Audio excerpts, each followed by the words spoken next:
Hello, everyone. It's Yogi here. I hope you're well. Happy Thursday today. And I know time flies. It's almost Friday, isn't it? And I hope you're doing well and ready for a spot of stitching with Yogi here and the chat. Okay, and I have no idea what we're going to be chatting about today, just like every day is a surprise.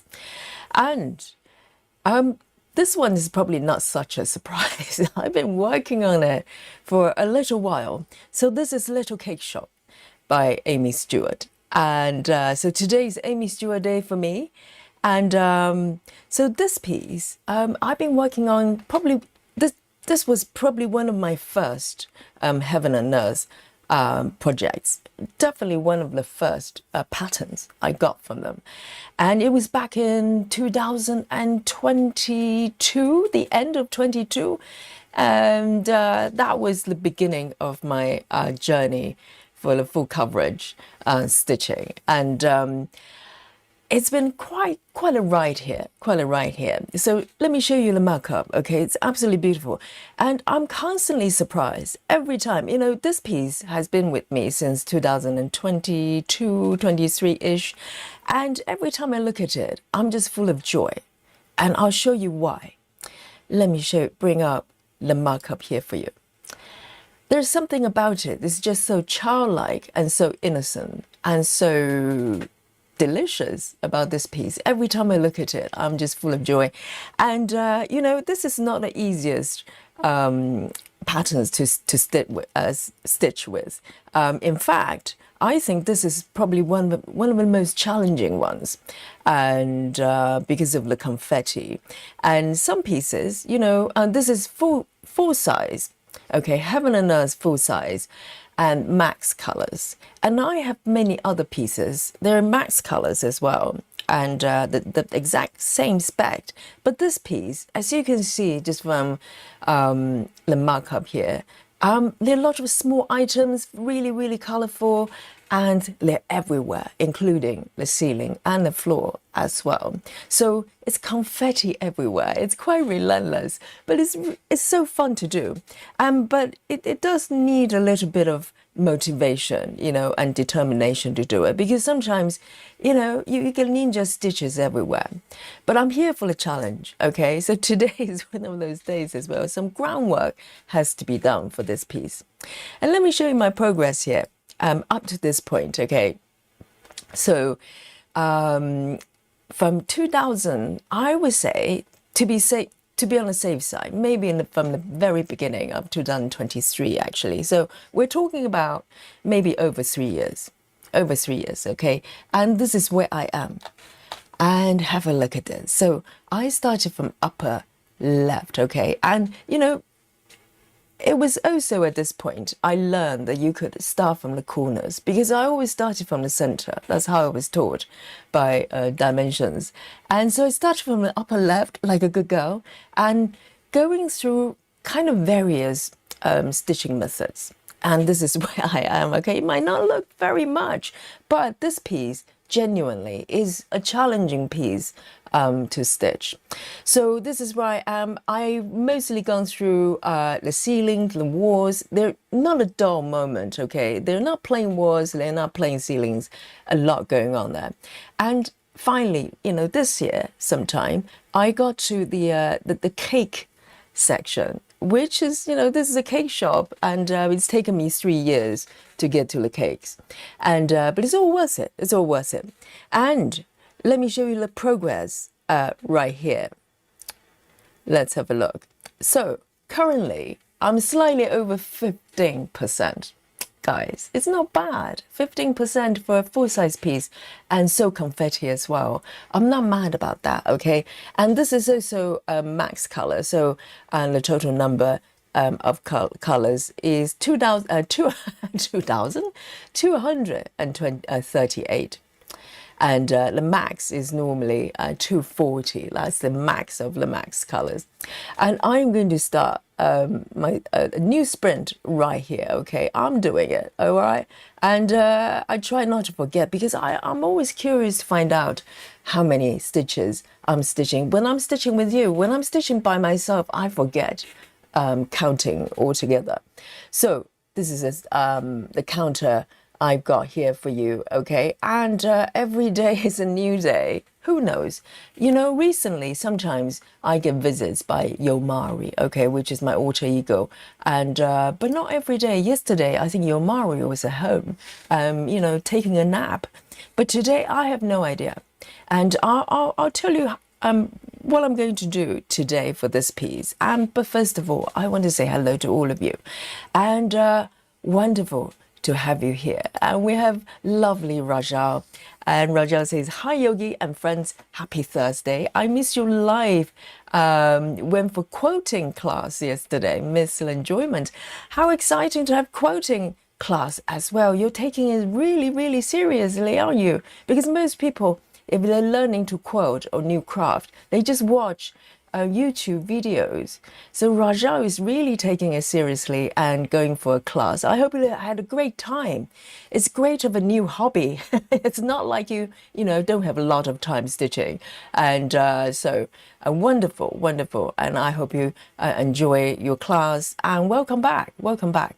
And Ace, hello Ace. And second to report to the chat. And well done. And Mischief as well says hi Yogi and everyone else. Hope you're all having a great week. Prayers to all those affected by the fires and smoke in Canada and the US. I read there was over 800 separate fires. It's crazy. It's very easy to spread, isn't it? Once it starts, and you know, being really hot and dry recently worldwide, that could happen. So prayers to everybody that's got affected. I think Travis yesterday came to the chat, and he's from Canada, Quebec, and you know, they're suffering from the smoke as well at work. So it's affecting a lot of our stitchers as well. And so please take care of yourself. And Jojo is also here as well. Wonderful to have you here. And lovely Susan, right on time for the class. And Sola is here as well. Well done. And Sarah as well. Hello, hello. Great to see you. And our lovely Suzanne as well has been a member. It says 2 months here. Actually, Suzanne has been a great supporter of the channel from the very, very beginning. You know, we got together almost every day, and from a very, very small group, and up to this far. So this is Suzanne's channel name actually. So Suzanne, I think, is streaming a lot recently as well. So please go join Suzanne for her streaming as well. I think Suzanne is doing slightly earlier shift, right? Normally European time, slightly earlier. I mean, currently, you know, in for our stream here, normally it's about 8:30 in the UK, and I think Suzanne is doing slightly earlier time, and please go join her. And Cindy is here as well. Happy Thursday indeed. And Elaine Baker, welcome back. And Ash is here as well. Happy time zone indeed. And Sana is here as well. 3 hands, and really happy as well, Sana. I'd like to know the secret of the, you know, happiness here. And stitching probably, I think, is bringing us a lot of happiness. And Sherry, hello, hello. And Samantha, hello. Samantha, it's been a little while. Yes, you know what, Samantha, I was thinking about you yesterday. Because someone mentioned, I think it was Kelly. She mentioned she's working on a black and white Christmas piece, like, you know, entire piece just monochrome. And I remember you posted a couple of patterns you've got. You were joining in with the black and white pattern as well. And in my mind, I was thinking, where's Samantha nowadays? And there you are. See, if you wish, the dreams will come true. And here we are. Great to have you. And I hope you've been really, really well. And Grace is also here as well. Great to see you, Grace. And she's waving happily with 2 hands, thank God. And Heather as well. Oh, wonderful. great to see you on this beautiful Thursday. And Samantha says, been busy with summer work and my dad passed away. Oh, I'm so sorry, Samantha. Oh dear, yes. So definitely take some break and take your time, and sending love to you. Absolutely, family chat as well, I'm sure. And Monique is here as well. Hello, hello. And who else have we got here? Jojo. Yes, absolutely. Sending love to Samantha. And Chivers, hello. And Brandy Sanaberg, hello. Says hi everyone who knew I could catch part 2 live stream in a row. Yes, well done. I know it's the live streams here. Our live stream is like shooting stars. You have to catch it, and so well done. And who else have we got? Mandy's here joining us. Great to see you, and wow, great to have you guys. And so Thursday stitching, okay, and I'm really happy. I've been doing 3 days in a row because the live stream has been a little bit sort of on and off recently because of my work schedule, and you guys has been, have been so patient with me, and it's nice to see everybody 3 days in a row. And I'm hoping, I talked about this, I mentioned this a couple of days ago, I'm hoping to move my evening classes to daytime, because I think I'll be happier teaching daytime, keep teaching during the day, and in the evening can be freed up, so I get to stitch with you more frequently. And so it's being sort of negotiated in the moment, and I'll give you update as soon as I can. So I'm stitching this piece today, and you can probably tell where my focal point is, okay? So this is the ceiling area. Let me show you my app here. So this is the full area that I've got here, and I'm looking at this area, okay? So this is the ceiling and a little bit of the wall, the skirting board just under the ceiling there. So this block, I've been working on it for a little while. In fact, I've been trying to run away from it for a little bit, and try to stitch sort of the cake area, the more colorful area. But in fact, this whole piece is colorful, and but this area has been waiting for me for a little while. And I think maybe the last session or the session before, I actually did a little bit. I'll try to fill in this area. So, because once this block is filled in, it will feel more complete, because at the moment it feels like there's just a area chipped away. So today, my plan is, let me come back here. So my plan is to do a min to max, okay? So this is perfect because I can just block it off of the entire area, and just start filling in stitches. I think it would be quite fun to do, and I think this will give me motivation to do. I think last time I was here, I was doing mini cross country and it was fine. But I think min to max, you have that, incentive to go up the number of stitches, and it's really good fun to do as well. So this is what I'm going to be doing today, and see how far I can go. It doesn't look like a lot, but there are quite a few blocks. Let me count. 1, 2, 3, 4, 5. 1, 2, 3, 4, 5. Not quite 5 by 5, but I've got this bit done. But it's a 5 by 5 blocks area, so it's not small. It's 25 blocks, isn't it? So one stitch at a time. But I had a sneaky peek of my thread list. Okay, let me bring on the work mode here. I had a sneaky peek of my iPad here, on my app, and I think I'm starting with, let me make sure that, oh yes, I need to bring on the box. Okay, so this is the area I'm looking at. And so 5 by 5 blocks there. Let me lock it, and let me look at the thread list. it doesn't look too bad at all. So I've got one stitch of the first color. I suspect it's probably been done. I just didn't mark it. And then from there on, 5 stitches. But after that, have a look. 18, 25, 57, and up and up to the last color is 462. So it's going to be quite nice. You know, I've done most of the ninja stitches, and so, you know, the stitch count are going to be relatively high, and it'll be quite nice. So this is my plan today. What is your plan? And what are you stitching? I would like to know. And come join me. Just, you know, relax and chat. We don't know where the chat is gonna go. You take the lead, okay? And let's have a look. Let me just pick my first color here. I just want to make sure the box is locked. And I'm gonna just go stitch by stitch. And this is one of the few methods really only Saga can do. So I'm just really grateful to have this option here. Let me have a look. I think that one, oh no, it's not done yet. Okay, so I have one stitch of this color, and then the number is going to go up. So maybe I can zoom in a little bit more. Lovely. So the first color of my choice, or the choice of the app, is 168. 168.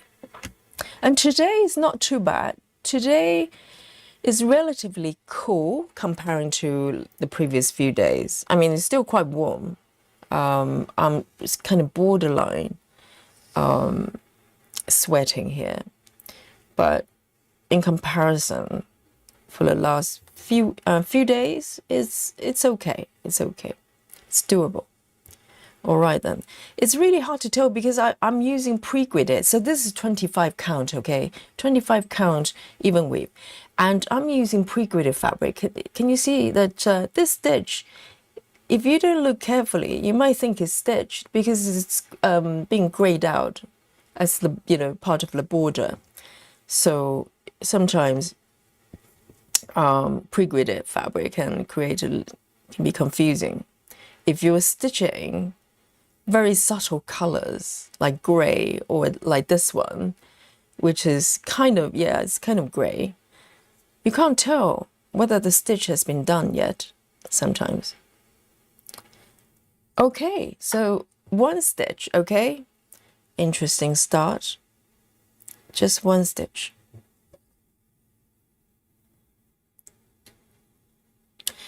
Oh, Samantha. So Samantha is referring to the monochrome pieces. Samantha says, I haven't started yet, but I do want a monochrome, a monochrome piece.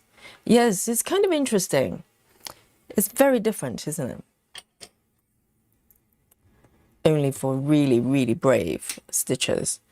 And Samantha, you take your time, okay? Let me know if you're stitching today. Otherwise, you just join in the chat. You know, you have company here.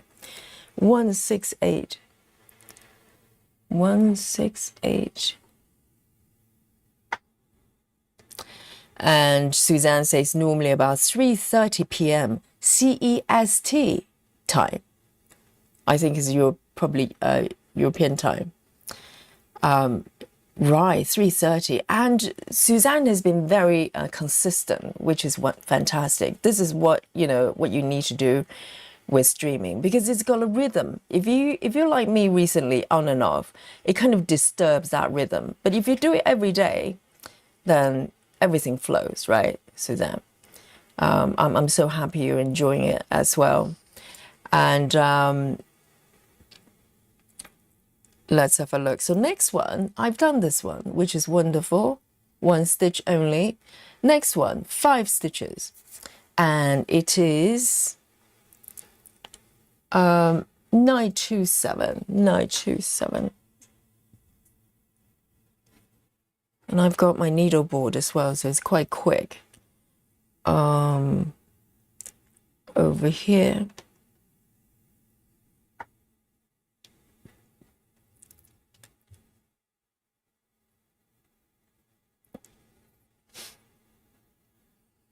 Lynn, hello, Lynn. Uh, why are you saying hello to Komari? Have a look. You know, Lynn is out of control. Okay, Lynn is coming to. Let me find it. Dear, oh dear. What is going on with Lynn nowadays? Have a look at this, guys. Lynn is coming to Yogi's live stream and say, "Hi, Komari, hope you're well, and fellow Stitchers. And also, Cynthia, hope you're doing well. Love, Samantha, in this sad time."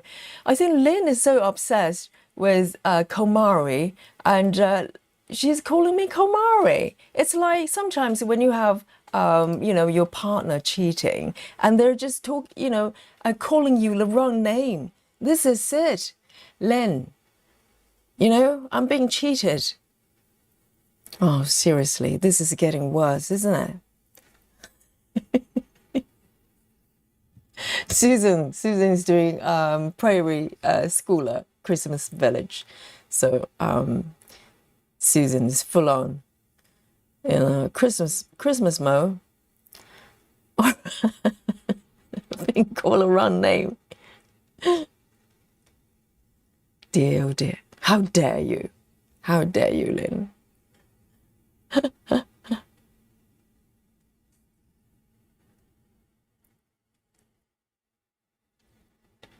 And Suzanne is working on Stitch is So Beautiful piece, A Beautiful Place by Edgar Joss Rosa. Yes, from now on, Stitch is So Beautiful, when you buy their patterns, you can ask for the saga version as well, which is really, really nice. So really well done to them. Whoops. Where am I?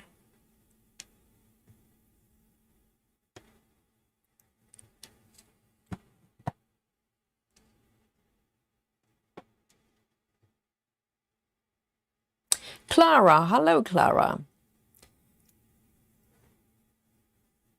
Amanda says it's 31 Celsius here today and air quality is terrible because of wildfire. Oh, not a very, very good combination. Yes, the heat and the fire and the smoke. Oh, dear. Yes. And Amanda says it was too hot to sleep last night and my husband just woke me up. It's almost 4 p.m. Oh, dear. Wonderful. You had a little nap there. Yes. It's you know, it's harder to sleep anyway when it's hot, and on top of that, if the air quality is terrible as well, it's got to affect your sleep as well. So everybody, please take care of yourself.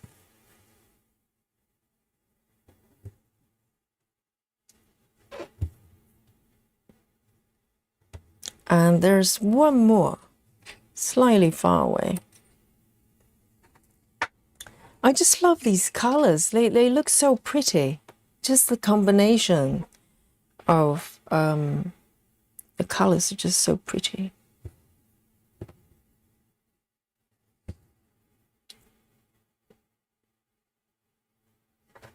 Okay, so this is color number 2, done, nice and easy. And I think from this point on, the number's gonna go up a lot more, which is very exciting. Let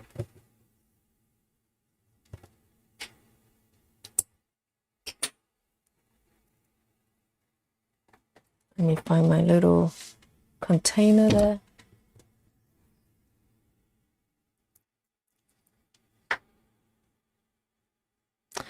What? Suzanne says, had my 100th live today. Have you done that many? Suzanne, congratulations. That's amazing. 100th. That's like a solid 3-4 months of streaming, right? I don't know whether you do it are you doing it every single day now? Have a look at this. Suzanne is done 100th live today. That's tremendous. I remember my 100. It was sometime last year. And, you know, I kind of stopped counting after a while because I said, well, you know, I don't mind, you know, I think beyond 200, you kind of stop counting, and no one really cares how how many live streams I've done. So I just stopped counting. So we're way over 300, but I don't know. 3816. 3816. I'd love to come around sometime, but normally I'm working around that time. 3816.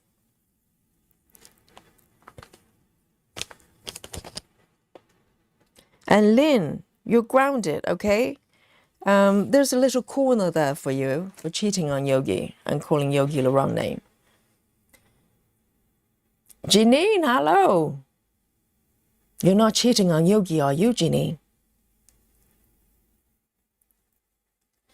And Heather says, I'm working on Ivy Witch, confetti hell. Well, join in. Well, I don't think it's too confetti for my area today, particularly, the way I'm stitching right now.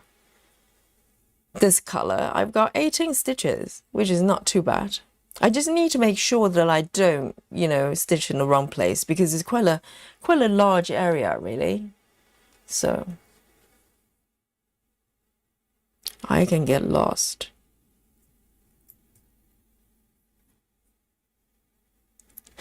Ginny says, I never cheat. Yes, good. I'll see the proof of that.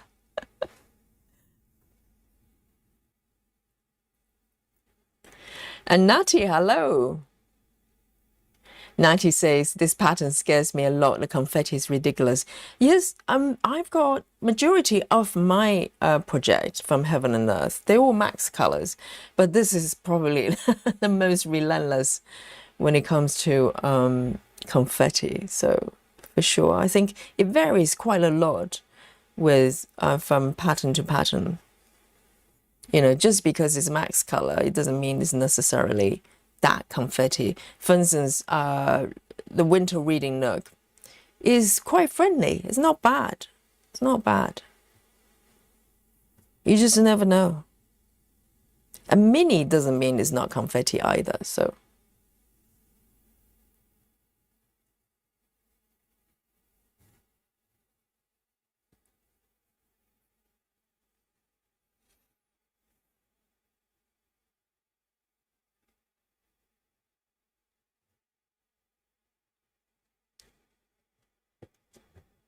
And Crafty Tabby Cat, welcome.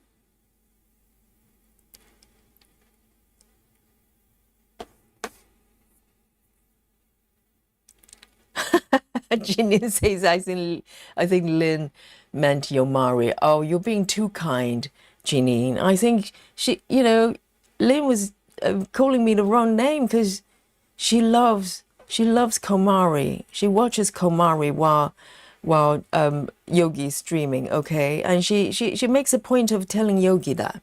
It's like, hey, Yogi, great to see you. I just been watching Komari just now. How dare you? How dare you, Lynn? Yes.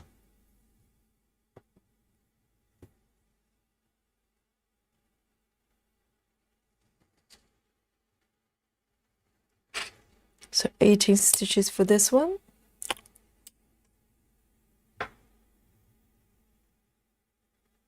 Hey, Steve. Proof of life, yes. Breaking news, everyone. Steve is alive. Wonderful. Great to see you, Steve.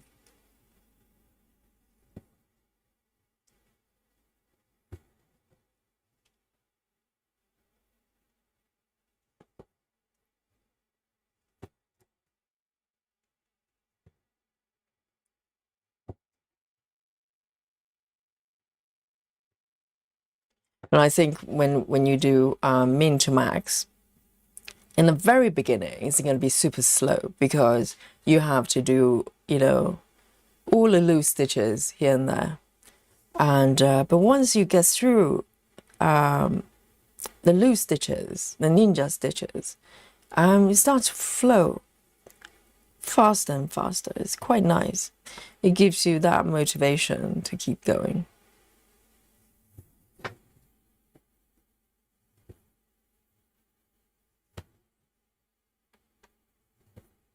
And the colors here, to be honest, I know it's the ceiling and the wall as well, but the colors are so pretty. This color is like jade, you know? The combination there is just so gorgeous. So this is quite a large area, so I'm gonna mark as I go. 3 over here.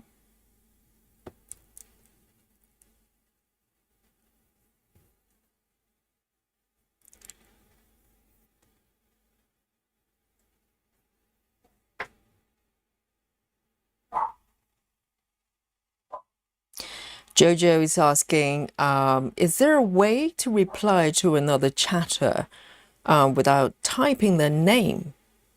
Oh, I don't think you can, though.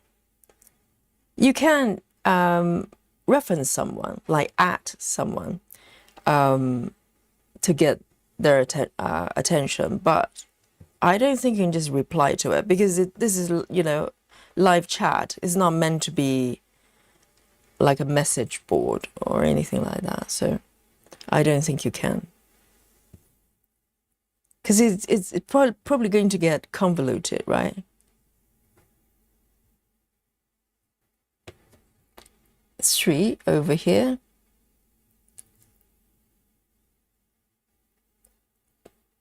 One, 2. So I'm going to turn on a 5x5 because I've got 5x5 gridded.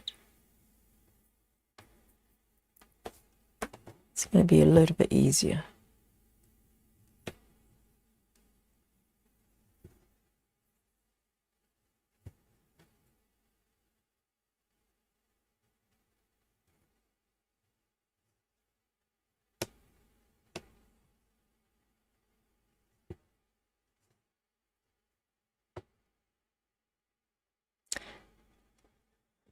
Janelle, hello.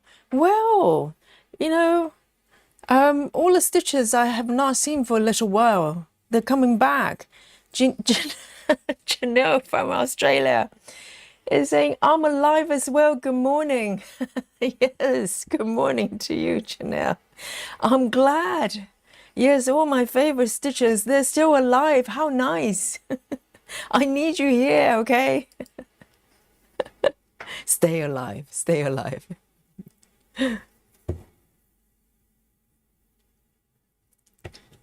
And Janelle as well, she's been watching Yogi since the very beginning, very beginning.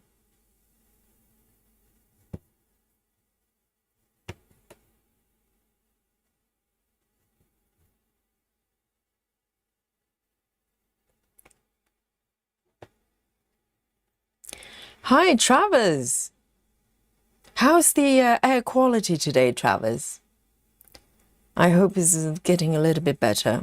Are you at work or you get to stay in and stitch with everybody?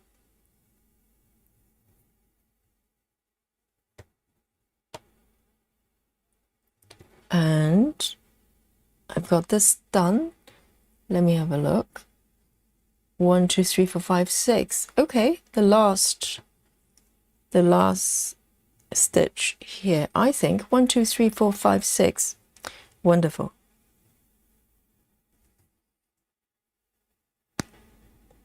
I think when you have more than maybe 20 stitches, you need to mark as you go, because with smaller numbers, you just hit the bucket at the end. Because when there are a lot of stitches, if you don't mark as you go, you can just get totally lost. 3A16.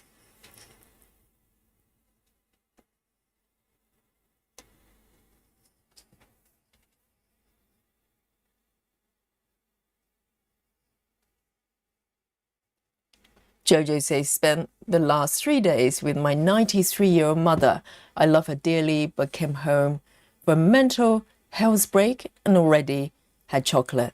Jojo, you need to take care of yourself and do not ever feel guilty for spending time to rest and, you know, do something that you enjoy as well. I know you love your mom, and, you know, when we look after somebody, we love them dearly, but you need to consciously spend time. It shouldn't be an option. You need to spend time every day, block off, whatever time you have, and, come and stitch with Yogi, or just do something you enjoy and eat chocolate. Absolutely. Absolutely. Definitely. You're doing a great thing. The next one is 25 stitches, guys. Whoa. 3/860. Never feel guilty about doing things for yourself. Never. 25 stitches. So let me see if I can find my spot.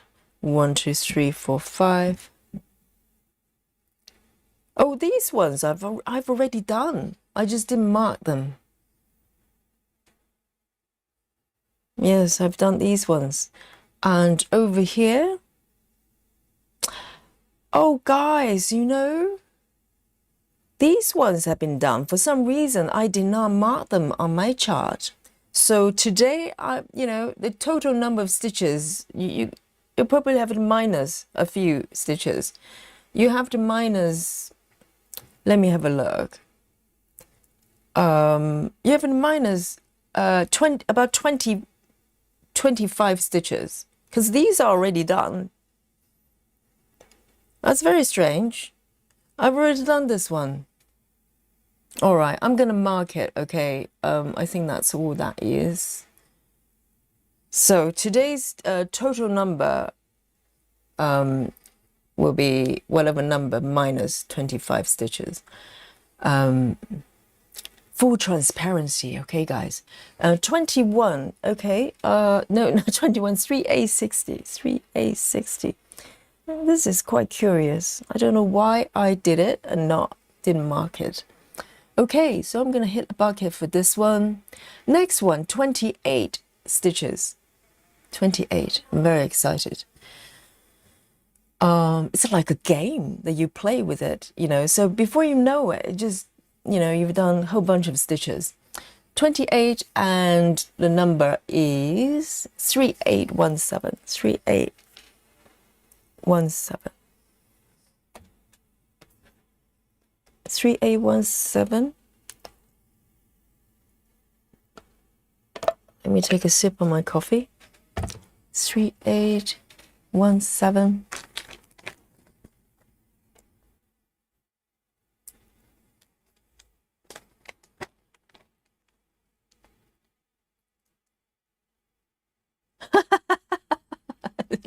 Lynn, stop it, Lynn. Lynn says, congratulations, Suzanne, on your 100th achievement. I miss you today and had to feed cows as well. And do not forget Molly, okay? Molly needs food as well. Molly, the horse, and don't like Yogi anymore. She makes me cry. Oh, you stop it. You made Yogi cry, okay? By calling Yogi Kumari. I'm being cheated by Lynn. It's like someone, it's like Mr. Yogi calling me, completely different name. I'll be divorcing him. Well, hang on, we're not married. 3/817. So technically that's a problem. 3/817.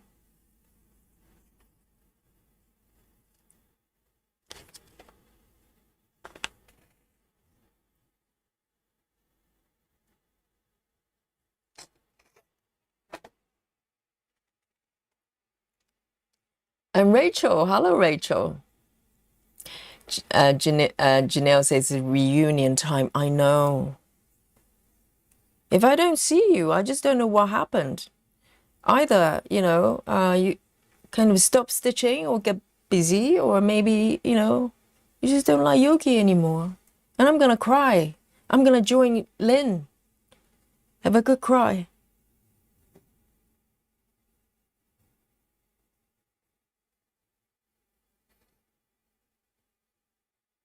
Rachel says, I haven't decided what I'm stitching yet today. I have some clean-up chores to do before I can sit down. Plus, I need to do stock homework.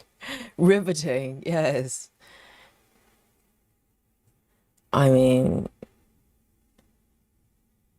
Rachel is amazing. She can multitask. She's got so many different things going on.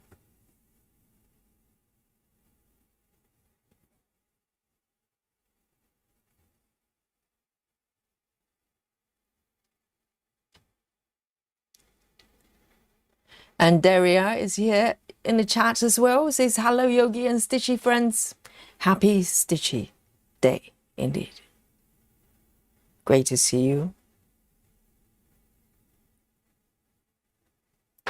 Travis says it's worse today than yesterday. At least it doesn't look orange outside. It looks orange outside. Really? That's bad. It's actually got a color in the air. That's not good. Oh dear. Maybe stay indoor. Much better. But it really depends. If you don't have ventilation, properly, you can't just keep the window closed. You have no air.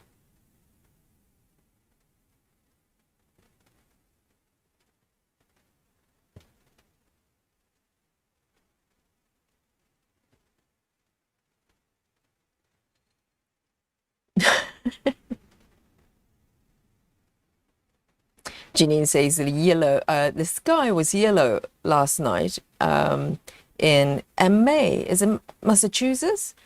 And from the Canadian fires is better today. My God, how big is that fire that even cross over to a different country, you can see the sky in different colors. That's crazy. That's really crazy.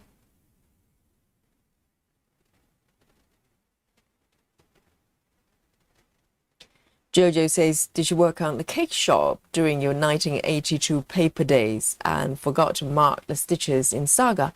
I don't think I worked on this piece. Oh, you know what? I definitely didn't. Because my plan was, Jojo, do not tell anybody, okay? I did 7 days of the 1982 journey, time travel back with paper chart. Originally, Jojo, just between you and me, okay? I intended to do it for 10 days. And even though day to day, I didn't know which one I was going to stitch. But in my mind, I was planning to stitch this piece on day 10 as an ending, a beautiful ending to 10-day paper stitching, okay? But Jojo, do not tell anybody. I didn't make it, okay? I made it to day 7, okay? So, of course, because that's how I intended to. Everything just went according to plan, okay? But in fact, I was planning to do this piece on the final day. So I'm pretty sure I didn't work on it. Because I thought, day 10 would be, the day I had most practice with paper chart. And maybe this chart would be a challenge. But there you go. I modify my plan slightly. Oh dear, already. Hang on. I did 2 extra stitches. This is just a mini demonstration of the reverse stitching on 25 counts. Yesterday, I demonstrated for 18 counts, okay? Just in case it was too easy for you. Let me show you the advanced version for 25 counts. Okay, this is how it's done. Elegantly, effortlessly. On doing reverse stitch these 2 stitches. I'm pretty sure 1, 2, 3, 1, 2, 1, 2, 3. Okay.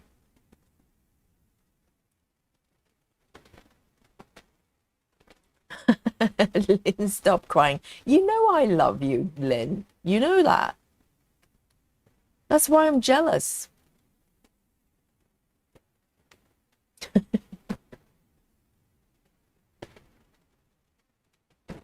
So Travis is at home today. That's probably a good idea. That's probably a good idea. If, you know, the air is so polluted, stay home. Join us.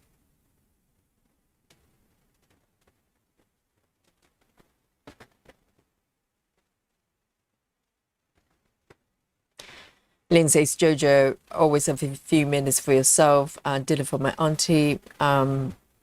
And I was very ill, no energy to, so be careful. Yes, I think the mistake I made as well when I was looking after my mom, I totally put myself second and at the bottom of the list. And man, I suffered. And it's no good if you're not well and, if you're broken, you can't take care of anybody. So you need to make sure that you are in a really good condition. And you need it. You need to take a break every day. It's mandatory.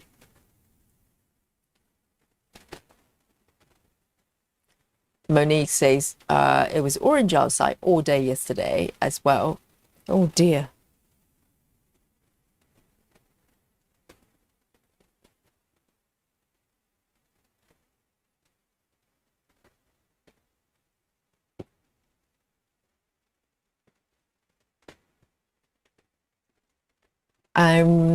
Let's have a look.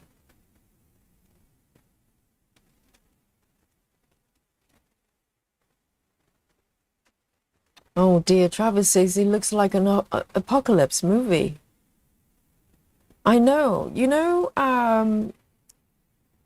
this is how, well, not quite, okay, not quite, I mean, but this is how dinosaur disappeared, right? Because of some sort of a volcano. Maybe the theory was maybe it was meteorite from other planets and hit the Earth and created such an explosion, and so the weather, the sky was all blocked by smoke and everything, and that's how they disappeared.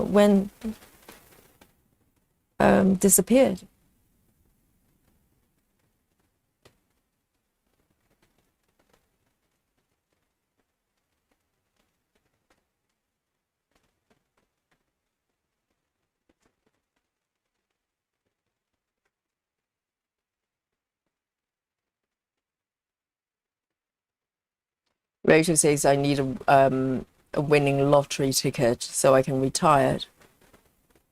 Well, you'll probably get really bored if you retire. Retirement is not for everybody.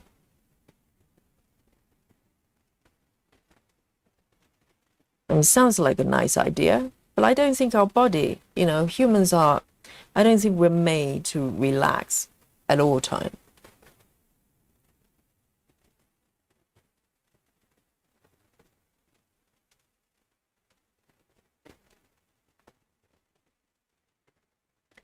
Rachel says the kittens are doing great. They have figured out how to bolt out of the bedroom. I bet now they're feeling better and stronger. They probably start to, do naughty things. That's lovely. Oh, that's wonderful. Wonderful to know. They're being playful. They're going to be handful, I mean, kittens have so much energy.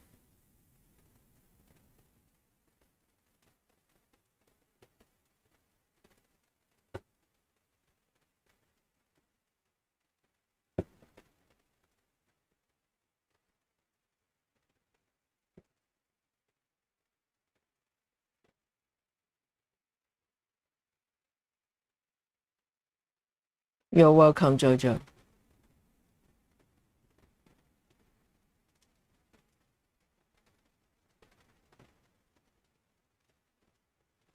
Dawn. Hello, Dawn. Dawn says almost 200 uncontrolled wildfires in eastern Ontario.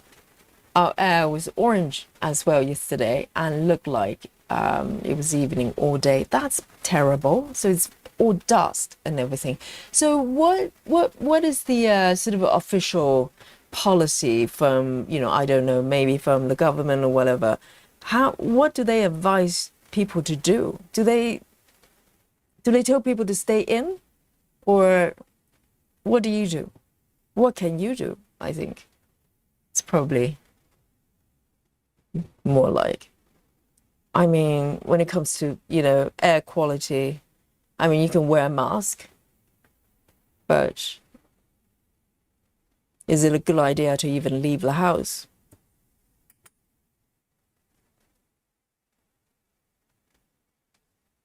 I've got 5 more with this one. 1, 2.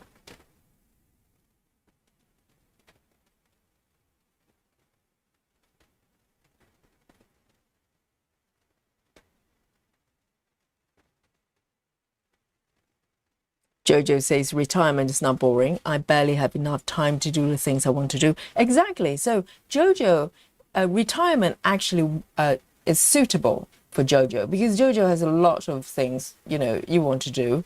So you have some plans already. And I think, some people want to retire because they just want to take a break. And they should take a break. But they need to have things they really want to do. It doesn't have to be work. Because when my dad retired, I was really, really shocked, because he was so driven, and he was always so busy. And indeed, I think he liked the idea of retirement, but as soon as he's, actually retired, he kind of started to have all sorts of ideas, like business ideas. He just wanted to do things. So I think retirement for him was not really it's not a good idea. Okay, 1, 2, 3, 4. 1, 2, 3, 4. There's one more hidden somewhere. I need to find it. Where is it? There's 4 left that I can see. But there's one hidden somewhere. I can't see it. Can you? So I can see 4 in this area.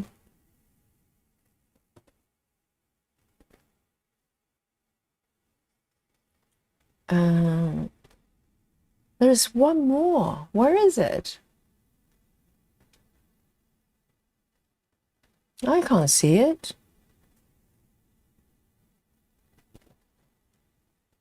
Oh, one over there. How strange. Okay. Just 1 stitch over there. It's really hard to read with Saga because of all the borders kind of all jammed together. It's okay. I found it. Just 1 stitch. It's right there.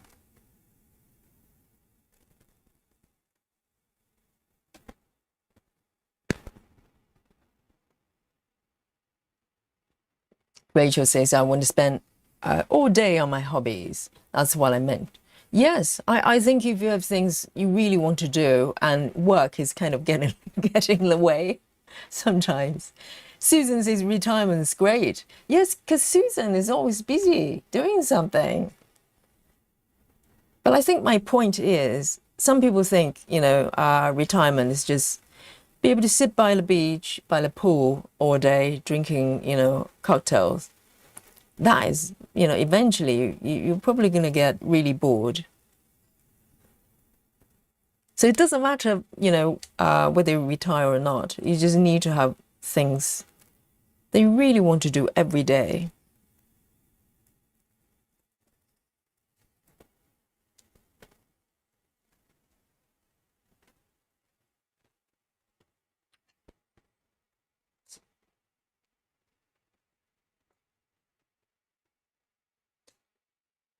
There you go. Lovely. Found it. Oh, the next one, guys. 57. 57 stitches. My goodness. I think Yomari is back. Yes.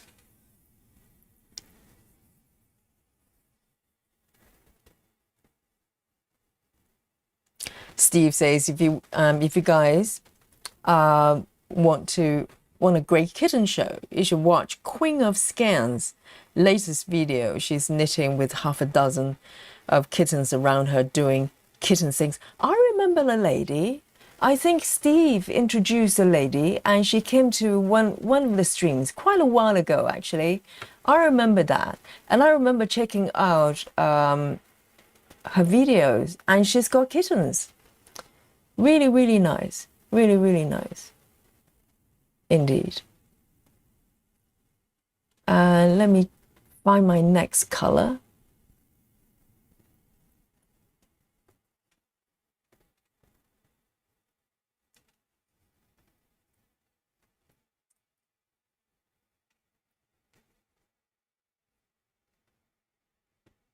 All right then, 317, 317, 317.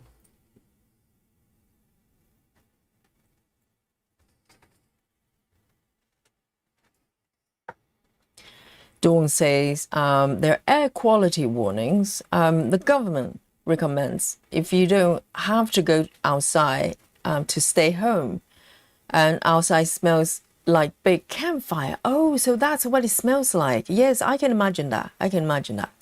And if in the fire zones, either recommended or mandatory evac. Yes, I suppose it's probably not safe to stay in the area.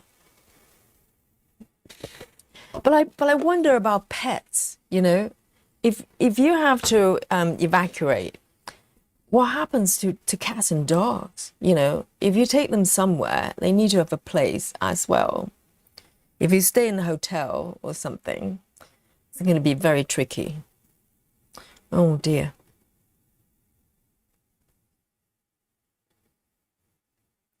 I'm going to start here. There's one stitch. Hang on. Let me do it here.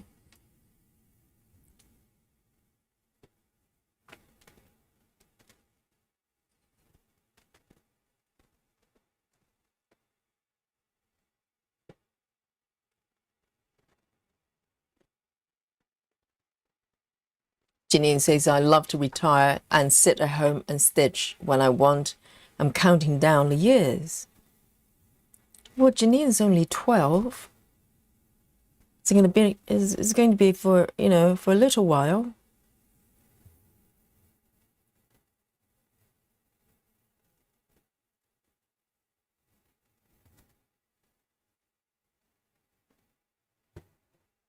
Whoops.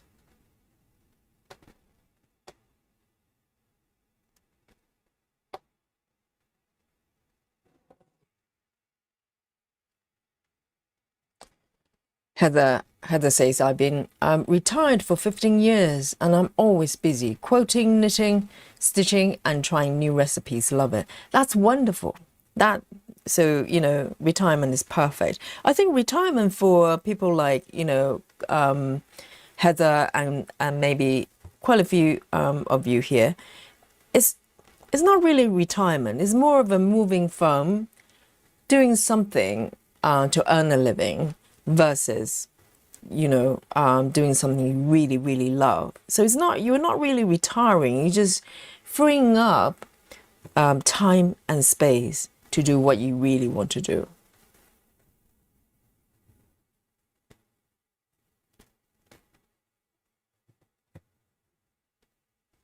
So it's like a new chapter, isn't it? You're not resting. You're just moving on to do things you really want to do.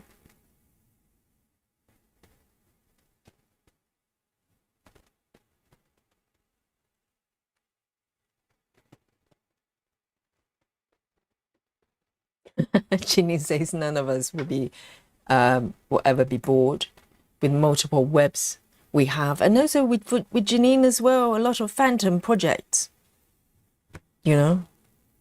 So Janine's very busy.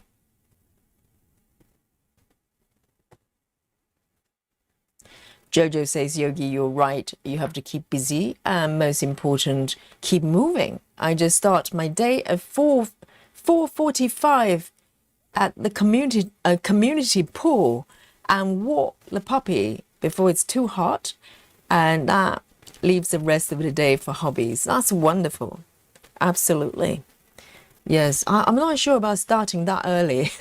No, so I'm a terrible swimmer. No chance of me swimming anytime soon. You know, if I go to swimming pool, I'm at the kids lane. You know, there's a lane, there's a slow lane, there's a fast lane for really good swimmers. But there's a kids lane. It's basically no speed. You can just stay there and just play with water. That's me. I like water actually. I'm just a terrible, terrible swimmer.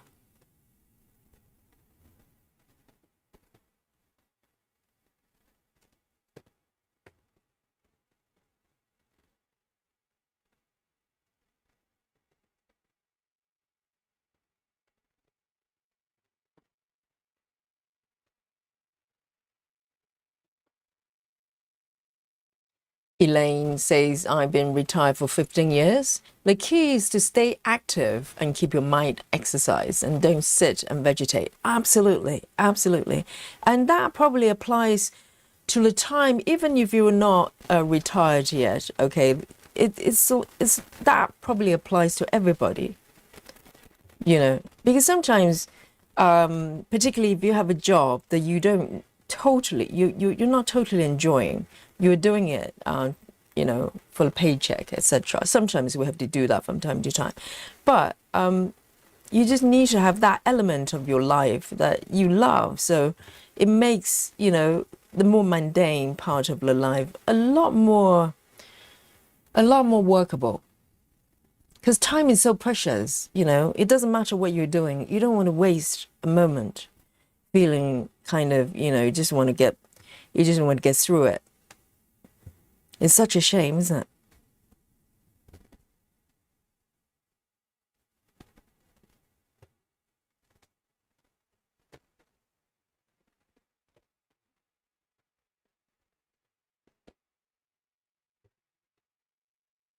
And I'm like that as well. It's like when someone says they're bored, I'm kind of like, what do you mean you're bored? You know, I barely have enough time to do things I want to do. So, you know, I have no idea what boredom is.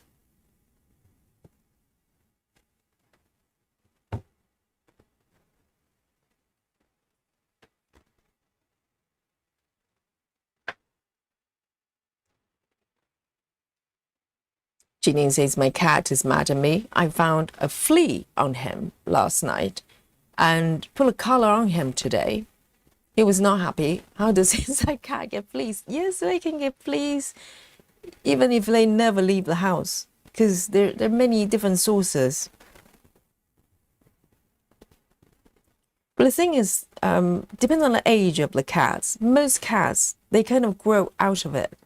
Older cats or more grown-up cats, they tend to have less kind of flea problem. I mean, kittens, they get infested very easily.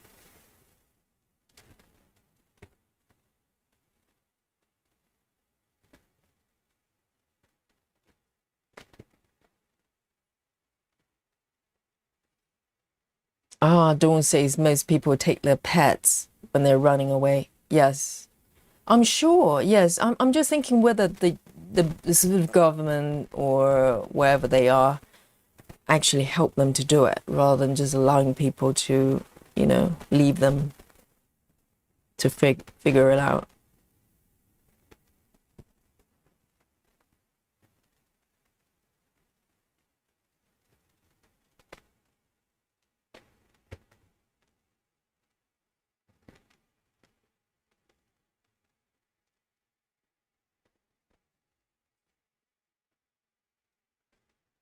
Jojo says I keep an emergency evacuation kit on hand, including pet food, medications, and copies of important documents in the house, insurance, passport. Oh, that is so organized, really organized of you. Yes, that's a very good idea. And with documents, you can always scan them and keep them on a cloud so you don't have to worry about if you lose hard copies. But passport is probably a good idea. Because passport, even emergency passport, it takes a long, takes probably, I don't know, depending on how urgent it is, it takes at least, 24 hours. I think eventually passport is going to be completely digital. I don't think the day that we carry like a hard copy of passport, those days are going to be gone. Because it's such a hassle if we lose a passport. Oh, you know what I think? I think the passport is going to be implants. It's going to be embedded in us as part of our identity. So they can just scan us like cats and dogs, like microchips. They can just scan us. So there's no mistake. People can't fake their passport. They can't fake their identity. It's microchip. What do you think, guys? And I'm sure the technology is probably there already, because if you can do it for cats and dogs, it's just a little chip, isn't it?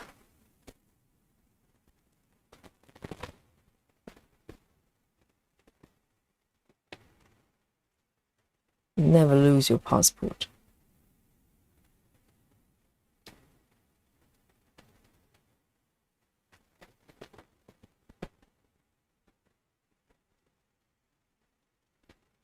Janine says, wish I was 12 and make different decisions that I have made in my life. Well, you can change your mind now, Janine. Even though maybe you're 13 now, it's never too late to shift directions, to make new decisions. You can change your mind right now. You can make a new decision. You can decide to do different things or do things differently right now. Nothing can stop you from doing that.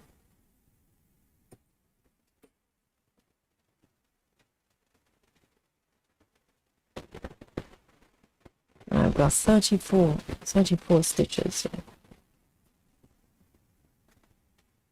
It takes only 1 second to change your mind. And to change your life as well. 1 second.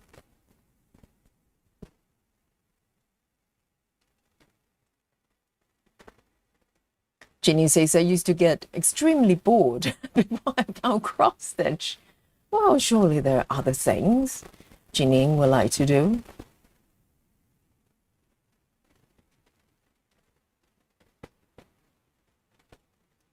Heather says during the mega fires in 1916, really?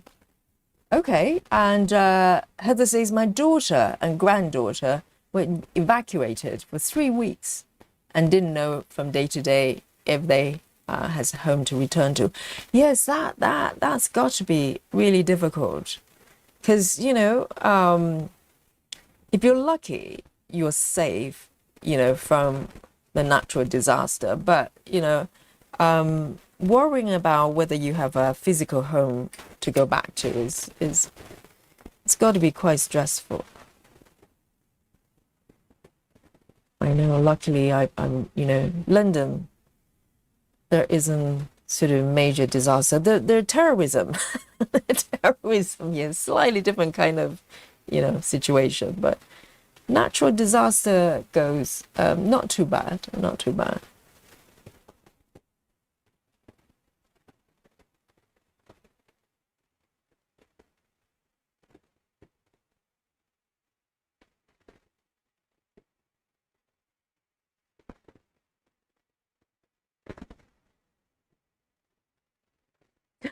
Susan, that is not nice, Susan. Susan says Janine gave her cat fleas. That's not nice, Susan. Oh dear. Janine, what say you? We're going to see cat fights live here on Yogi Stream. Forget about World Cup. We just watch Susan and Janine duking it out.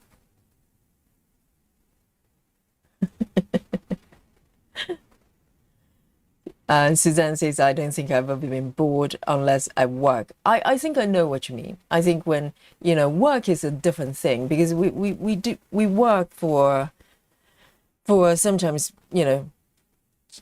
for money, even the job you love, sometimes there are elements that you put up with, because you want to keep that job going. So, and that can be boring or maybe just not fulfilling. But I get it.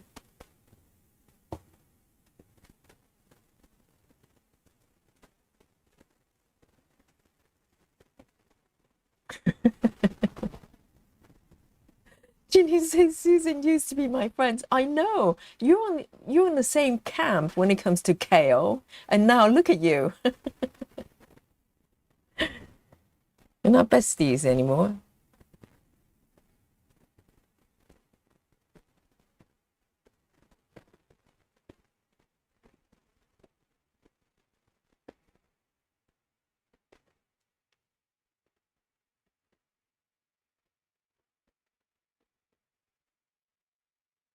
Okay.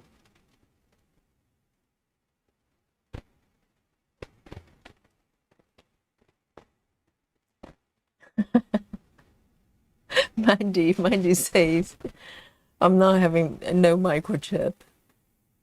I know, because if you think about it, once you allow some sort of, chip to go into your body, you don't know what they're going to do. What they can fiddle with the content of the chip. Like, for instance, maybe they put in a little bit of programming in there, like, to make you obedient or something, or make you think a certain way. Who knows? But it's quite handy, isn't it? You don't have to carry your ID anymore because, it's in you. Catherine says, I'm sure the US government will love that. I think all governments will love that, Catherine. Hush, hush. Yes, they'll love that because it's so convenient. We just scan people and we can put, a little bit of a programming here and there and go, hey, if you don't follow the orders, we can give you headaches. Banging headaches. 317. 317.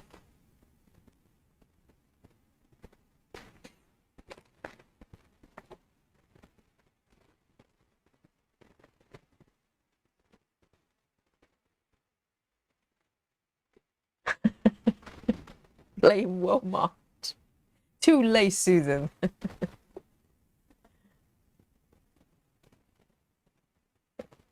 Or you can blame, maybe you can blame the husband, You don't know where he's been. The husband is innocent.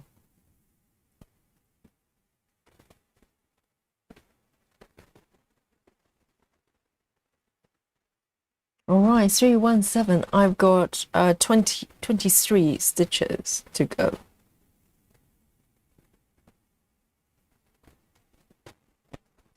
I love this way of stitching, from time to time, because it kind of takes away the need to try to figure out what the next color to go to. You just follow the chart. Very relaxing. Here we are. I just need to make sure I'm stitching the right spot.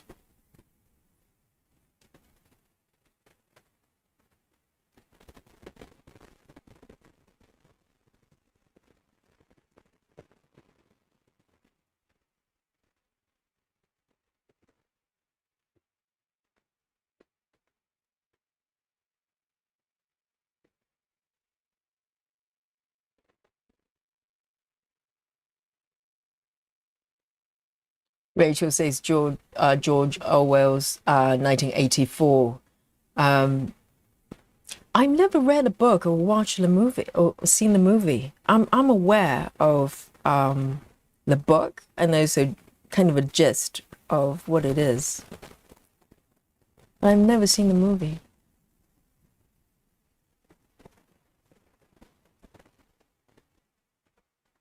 Lynn says, Yogi, there was a great fire of London. I've been up. The monument, the view is stunning. Yes, the Great Fire of London. I can't remember when it was. If Victorian time, right? So there's a quite a large part of London. It's actually not original building. They had to rebuild it literally after the fire.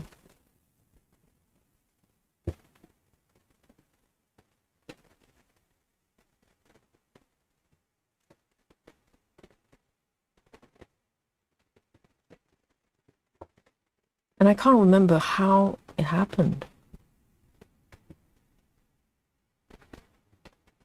The history is terrible.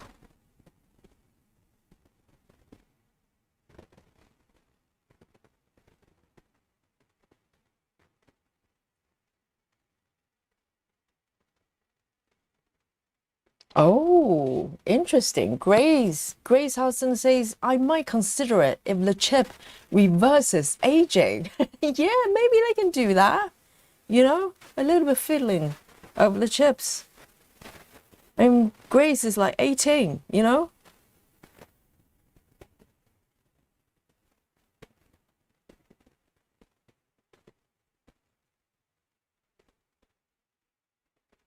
I think age is cell related because it's the cells of the body not being able to kind of renew. So gradually, you know, it ages the body. So if they can do something to make the cells regrow and rebuild, there are things you could do already for that to happen, you know. But let me have a look. 1, 2, okay.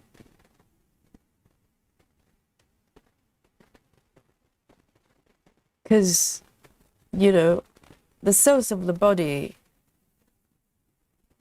regenerate all of the time, but it's probably just the speed of it.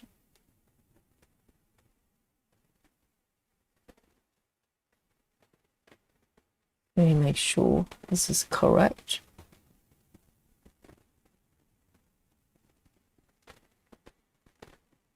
Oh, Amanda says 1666. Oh, so it's way back. So it's not Victorian time. It's way back. Yes.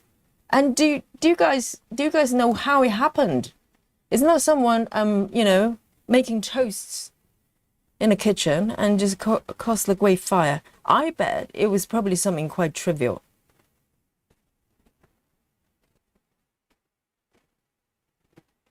You know, someone's like deep frying chips or something.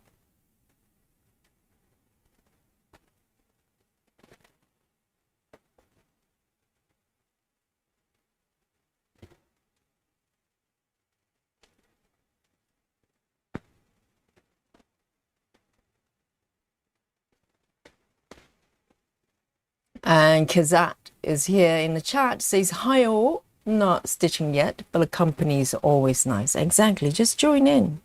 Whatever you're doing, just join in with the chat.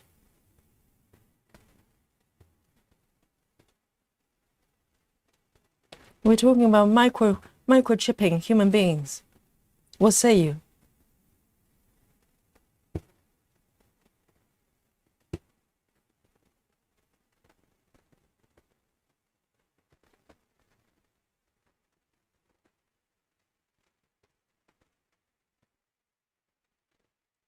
Travis says Yogi's catchphrase should be, where am I? I know, because I don't know where I am most of the time.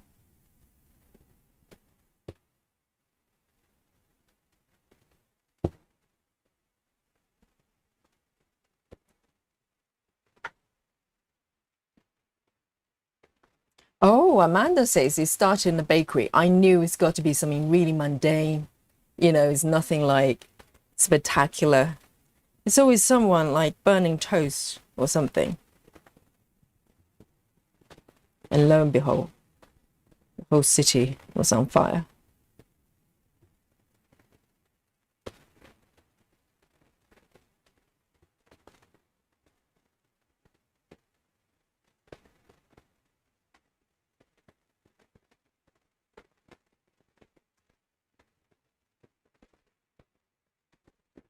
And Kazat says, I think they had to rebuild London quite a few times over the years. It was bombed a lot during World Wars.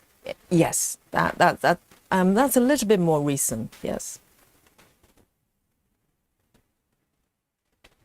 But I think all cities are probably like that, right? If a city is old enough, like Rome, like Egypt, well, wherever, Cairo, anywhere that's old enough, you've probably been through a few things.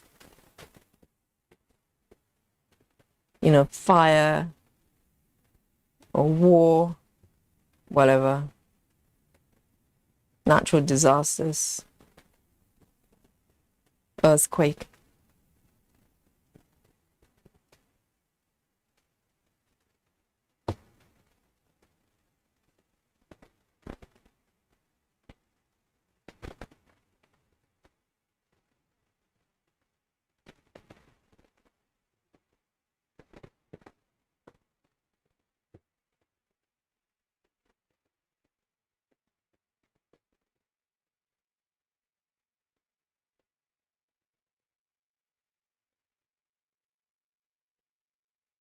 And Catherine says the ends of the DNA eventually got eaten away and the cells can no longer replicate.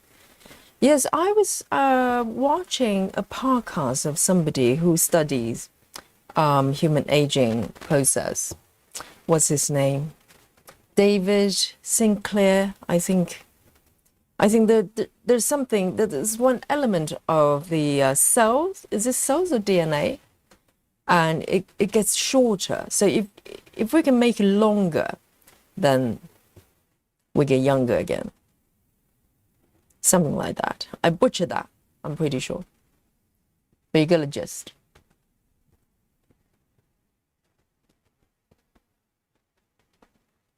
Okay, one more stitch. One more with this color.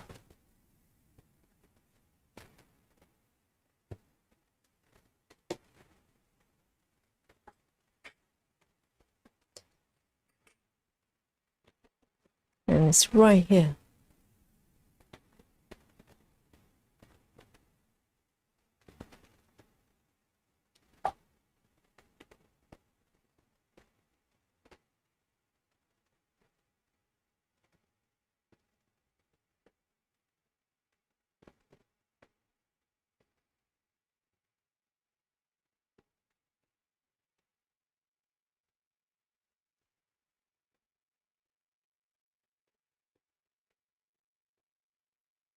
Ray says, I don't think I want to be 18 again, but 40 will be a good age. Well, the thing is, you know, if you can return to 18 physically, your brain is still, you know, holding all the wisdom that you have and knowledge you have. So it's fantastic.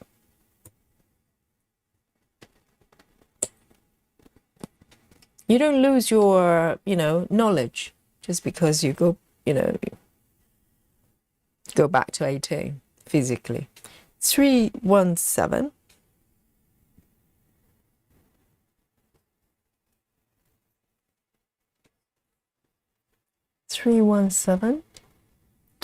Guys, I finished this one. Next, 58 stitches. Amazing. And it's a pink as well. Oh, it's about time. It's about time. I've done a lot of greens and blues. 223. 223.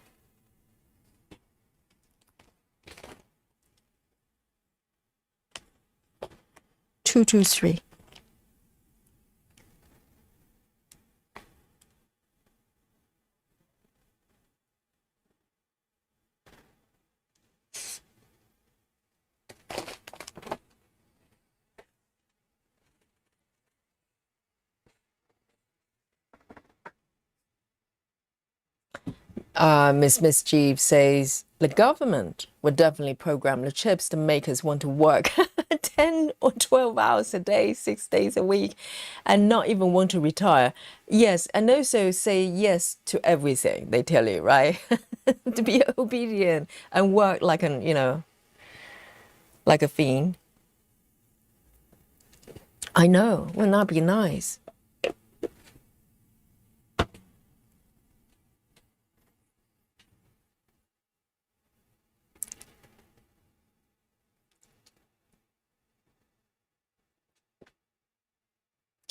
And Susan is asking, is anyone from New Zealand in the chat? Wasn't there an earthquake today? Today? Really? Oh dear. A big one? Earthquake is scary.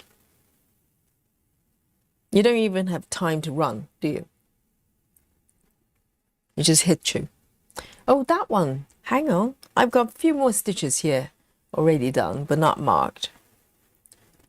Okay, only two more. Only two more. It's okay. I can just mark these two.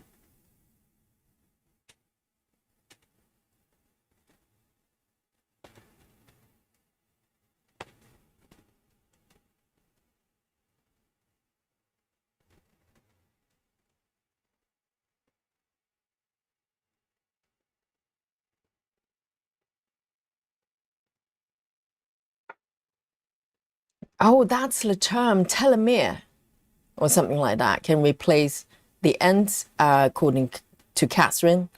But experiments showed it led to cancer if they add it back. Oh, so you can add it back. Well, I don't know. It's an interesting one, isn't it? Because knowing how it works is one thing, but if you start to temper with it, who knows? I mean, we're designed the way we are. If we temper with it too much, there might be side effects.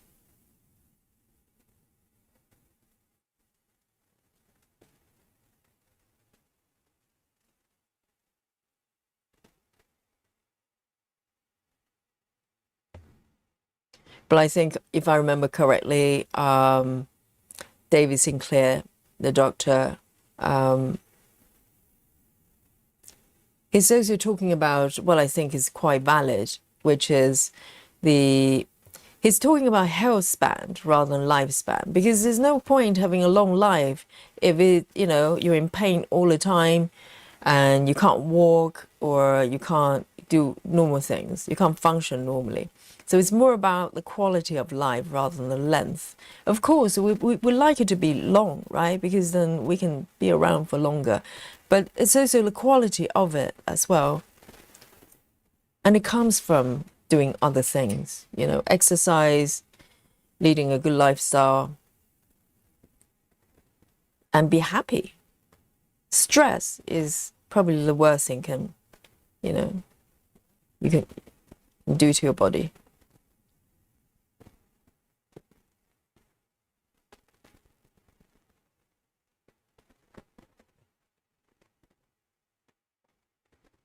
And stress can come from all sorts of things, not just being busy, because you can be very busy but extremely happy and motivated.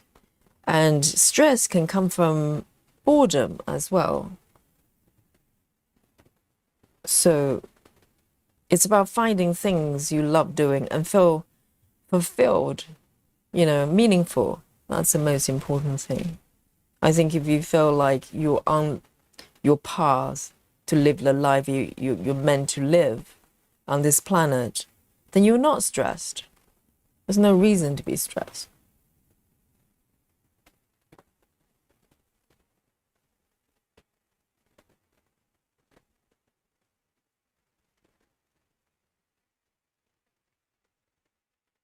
One, two, three.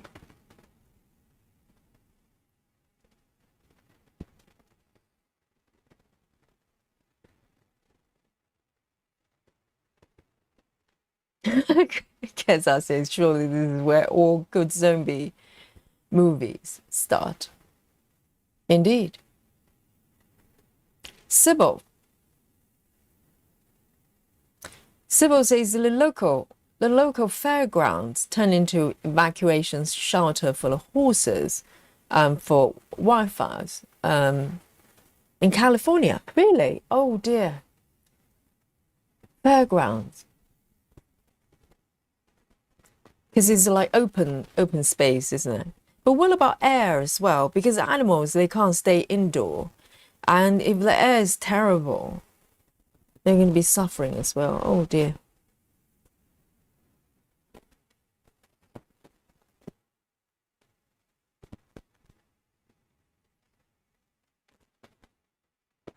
And Susan's quite right. Susan says we've all got to live to over 200 so we can do all the webs. I think to do all the webs, maybe 300 is probably more efficient. So let 300, yes.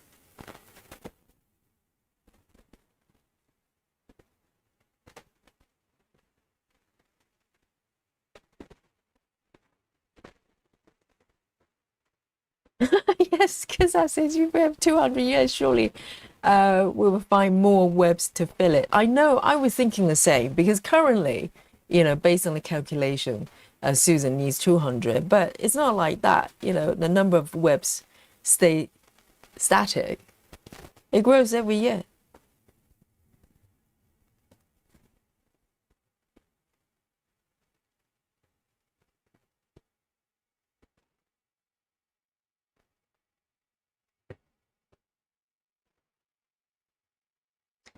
It's probably similar to when people do calculation estimate, for their webs and go, well, if I put in this amount of stitches every single day, I'm going to finish it by whenever. But the problem is that's provided that you stay with the same number of webs. If you don't, that number is not very meaningful at all because it changes every single time you add a new project. And unless you're Komari, most of us mere mortals, we can only stitch a few hundred stitches every day.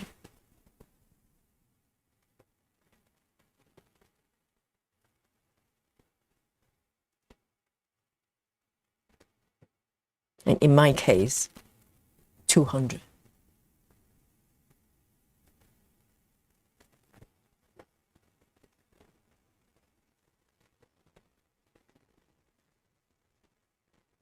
Okay.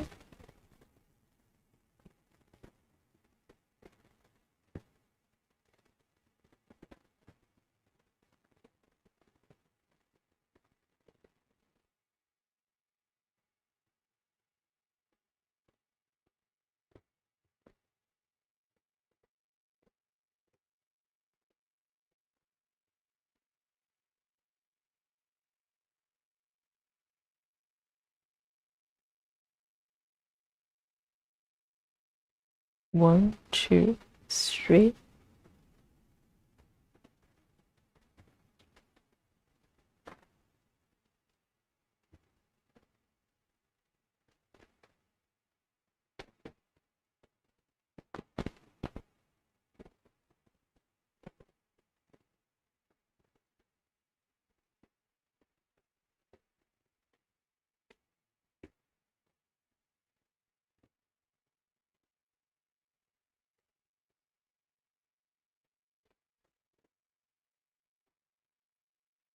All right.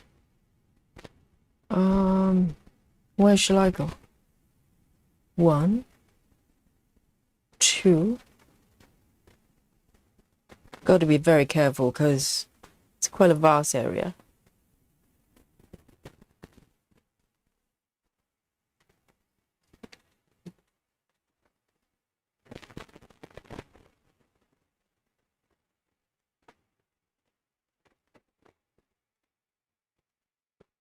Elaine says, I'm 73. I have 25 full coverage webs. I'm getting ready to start 5 more. Oh, good girl, Elaine. And she says, I will get them done. Do I care? Nope. But that's great because, I think completion is kind of it's like a direction, isn't it? Like a journey, you have a direction that you go towards, but the journey is what it counts, isn't it? Because interesting things happens during the journey, not when you get there.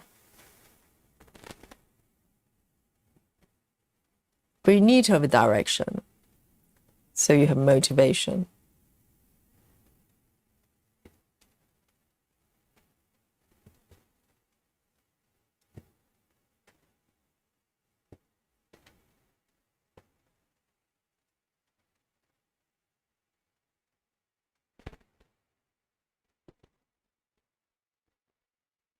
Sybil says, I just realized I was over 30 minutes behind on the stream. That happens a lot, Sybil. You're not alone. Because sometimes stitchers, they come on the stream, they go, well, I want to see what happened before I arrived. And they wind back the videos, but forget about that. So they start having conversation that happened about half an hour ago. It happens a lot. And I can always spot it. It makes me smile. And you know that they're probably slightly behind. That's very sweet.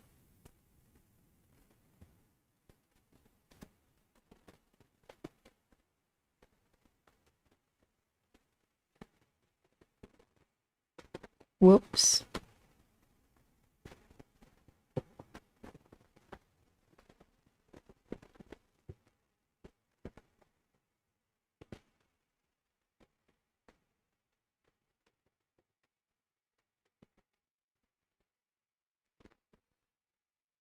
Janine says, I never understood why some try to figure out how many stitches to do and to finish by a certain date. That's so stressful.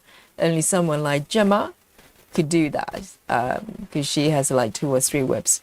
Yes, I mean, unless, I would say, unless you have 1 or maybe maximum 2 and you stick with those numbers. Otherwise, the calculation is just... it's not meaningful because it's just for that particular time, you know, for that moment. As soon as you start to add new projects, everything goes.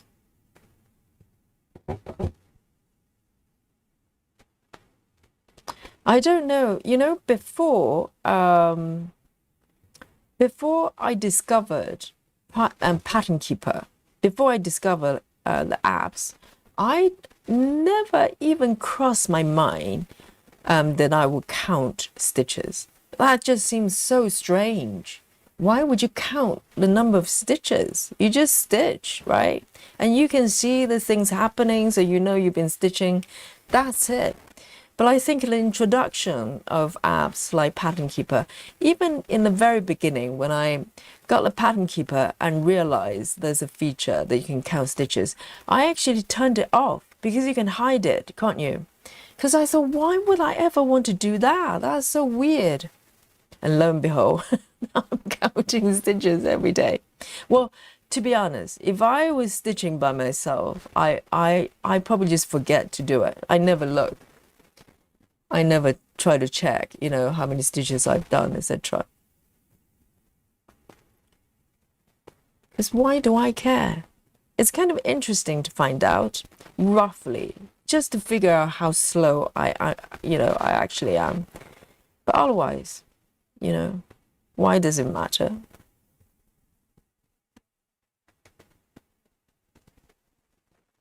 So I think the whole calculation thing is brought upon by apps, really. Because if you do paper charts, there's no way you can count. You probably live with that as well.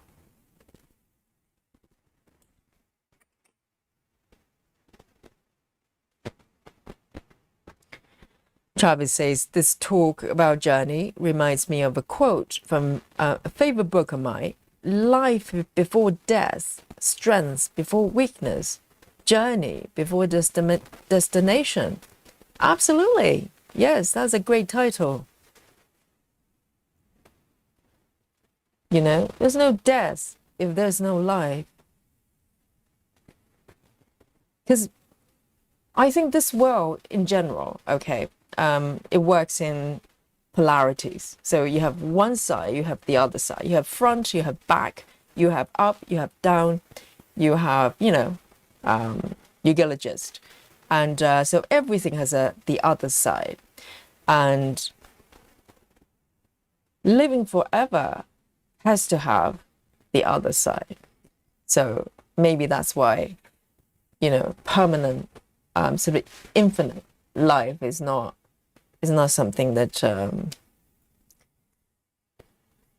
that is going to, I don't know, it doesn't fit into the world's paradigm, I think. 223. I'm going to take another strand. 223, really pretty. But I think we appreciate life so much more because we know it's not forever. If it's forever, we probably just go, nah, whatever.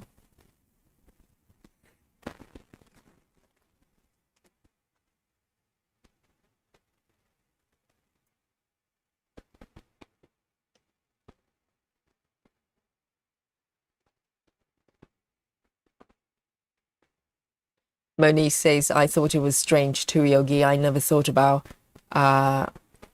about counting. Oh, counting stitches. But it's a fun thing to add. Exactly. We're able to count solely because of the the arrival of the apps. But I think, stitches, they were happily stitching without that functionality before. No one ever complained about it, I don't think. It's like, oh, I wish I knew. Did I do 200 stitches or 210?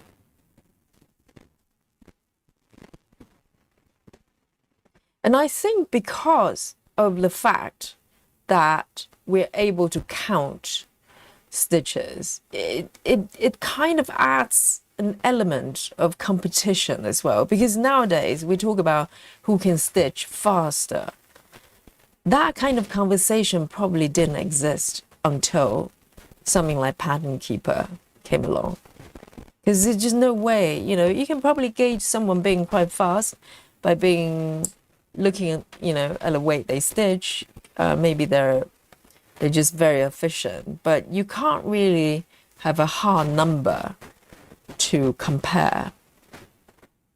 So I don't know if it's good or bad. I think it's fun, but at the same time, for some stitchers, they might feel, a little bit frustrated, thinking, why can't I stitch as fast as Komari?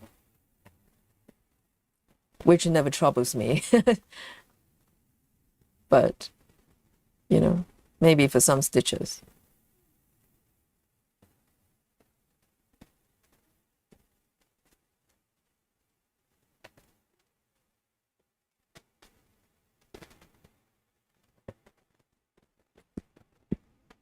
Janine says, I'm like Elaine. I don't care if I finish or not. If I finish one, that's great, but probably never will, and I'm okay with that. Yeah, same here. Very much. I don't understand the concept of, kind of just bend over backwards to try to finish something. Or not just anything, but a hobby. Hobby for me is, the whole point of it is relaxing. It makes me happy just doing it. It doesn't matter what happens.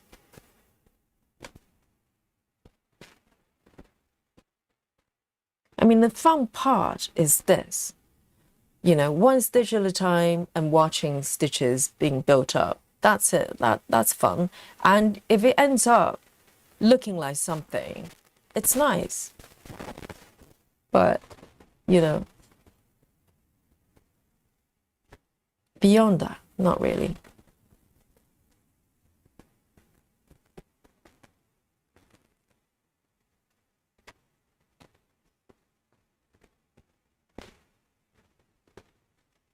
Sybil says, the other side of living forever for stitches is finishing all our webs. Well, you would never finish all your webs, Sybil, because by the time, if you actually finish all of them, the next thing you do is to get more webs, right? That's what we do. We finish one. If you ever finish one project, what do you do next? You get a new project and start again. So what we're after is that process of stitching. That's what we love.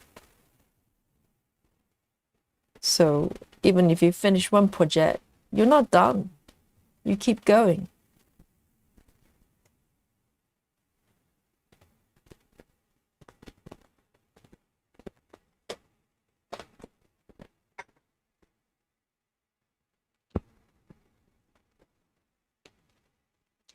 Amanda says counting was big even before apps. It was used in full coverage groups for games and awards. There are lots of ways to easily count stitches without an app like pre 2020 wasn't a cross stitch dark ages. So pre 2020, when did Pattern Keeper come along? I can't remember. I only discovered the app, I think it was 2002, the same time that I discovered Heaven and Earth, or full coverage in general. Well, I bet maybe some stitchers, enjoy that kind of, sort of slight competition, but it wasn't as sort of common nowadays. Now it's all about numbers. If you watch floss tubers, it's all about whatever percent has been down, 30%, down, 5,000 stitches, down. It's all about that. But, it's not not really why I stitch at all. Because the more percentage that you build up, the closer you are to not being able to stitch this project you love. The end is getting closer and closer each time you're building up your percentage. And when you get to 100%, what does it mean? It means the end of the project. It's over. Why do you want that? I want to keep it about 1% if I can, forever.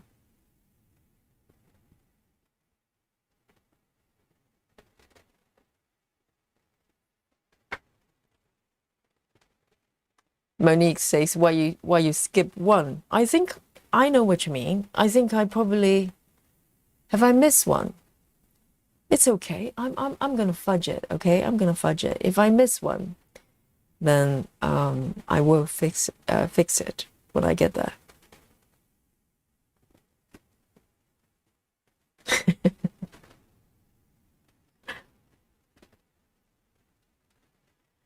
And Miss Mischief says, my theory is I finish one whip, I get to start 5 more.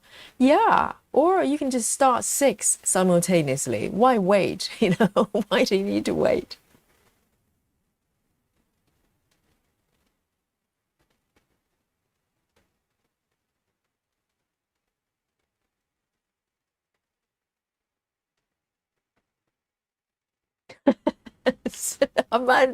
Amanda's offended that I assume stitchers couldn't count stitches before.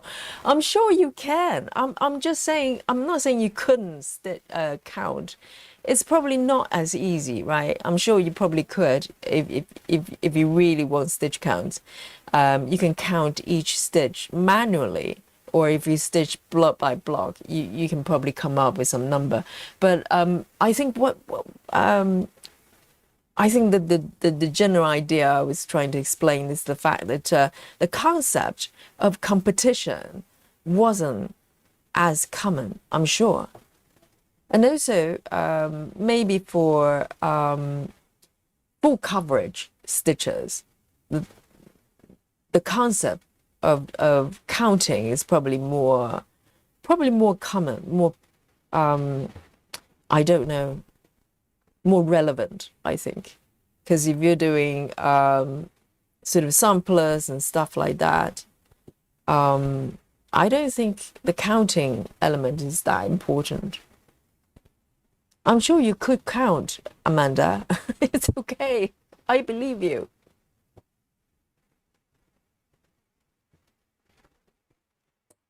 It's just that, even though I wasn't stitching this much prior to full coverage, but, I've been dabbling with cross-stitching and stitching in general since I was a kid. And the concept of counting stitches just never, ever entered my head. 223. 223.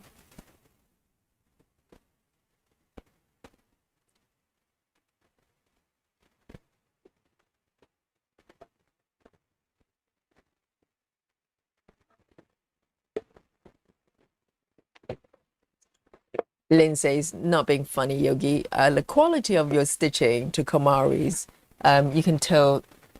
So speed is not everything. Oh, Lynn, are you suggesting the quality of my stitching is better than Komari's? Really, Lynn? Can I have it on paper? You know, have your name on it. That's Lynn's attempt, you know, to make peace with Yogi, because Lynn's been cheating on Yogi. Okay, that's very kind. All right then. Oh, one more stitch that I've done. Well, yes, I'm gonna mark the last one. And next one, let's have a look. 59 stitches. Oh, guys, I'm flying, okay? A little bit of Yomari is coming out, you know. 07, okay. It rarely makes an appearance. Number 7.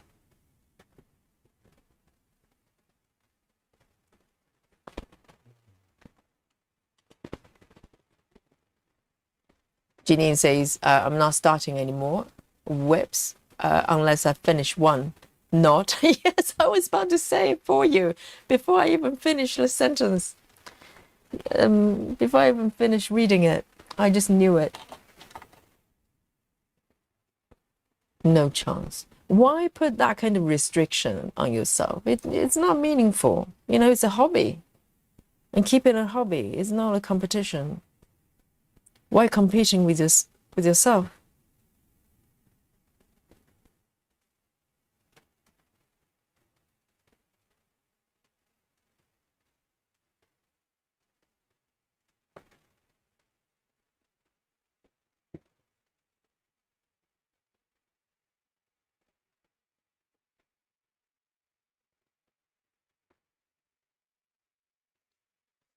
And Sybil says, let's be honest, some floss tubes are just spreadsheet report, kind of boring. I kind of know what you mean, Sybil. I'm sure they talk about other interesting things as well, but the whole, you know, whatever percent done is not very meaningful for me, because you know, yeah, all right. If you stitch more, of course, you know, the percentage will go up. So that's just that. But I'm interested in the process. I'm interested in how you stitch it. I'm interested in, you know, the method of your stitching, moment to moment thing that you do. I'm not interested in how many stitches you've done. If through that I get to learn certain things, you know, let's say if you're so fast and so efficient and there are things that they're insights you can share with people, then fine. But if the goal is just to build up stitches, you know, hit certain percentage, then I'm really not interested. That's not why I'm stitching.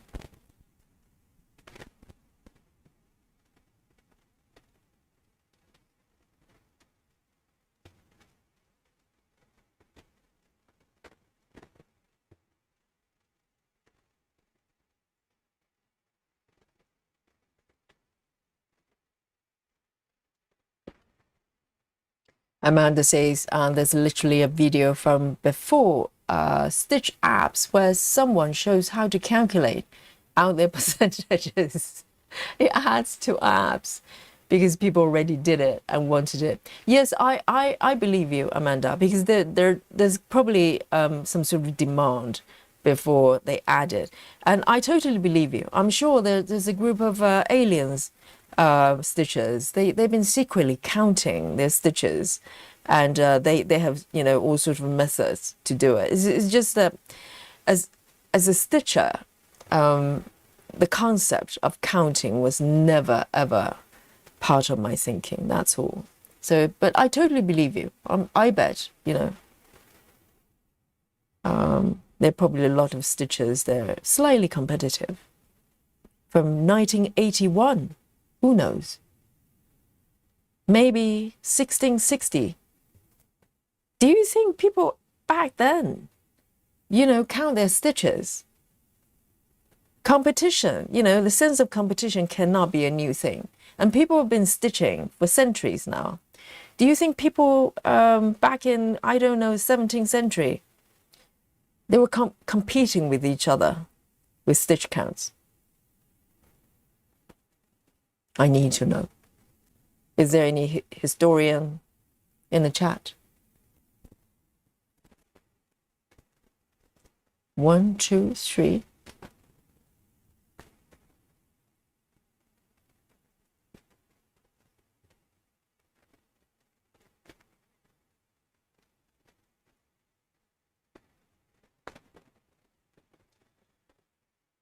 Jojo says a finished cross-stitch project means I can use it in a quilt or pillow and more whips.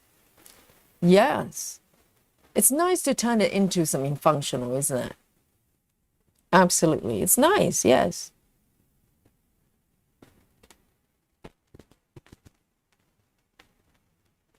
I mean, Susan is going to turn the traveling library into a duvet, okay? Or giant curtain.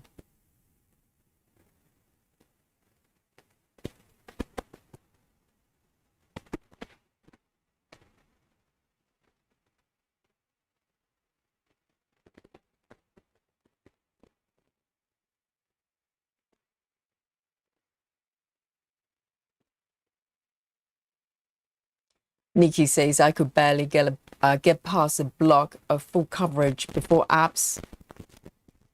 A block. And Nikki says it was not easy buying full coverage before apps or tablets. Yes, I mean, Nikki, first of all, hello, good evening. And also, to be honest, you know, particularly with parking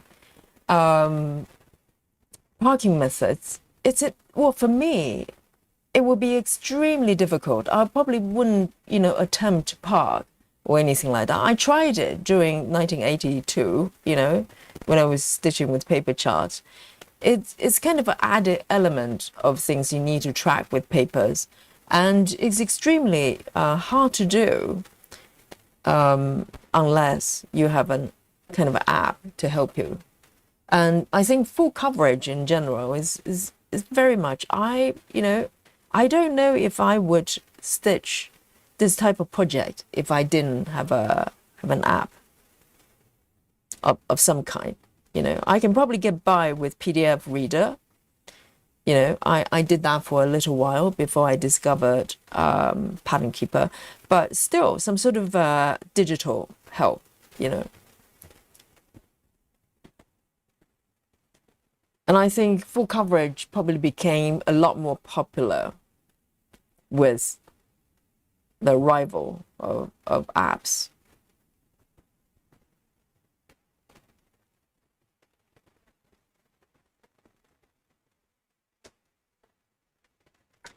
Elaine says, I love the process, and I love watching the picture grow. Exactly, just a little bit at a time, you know.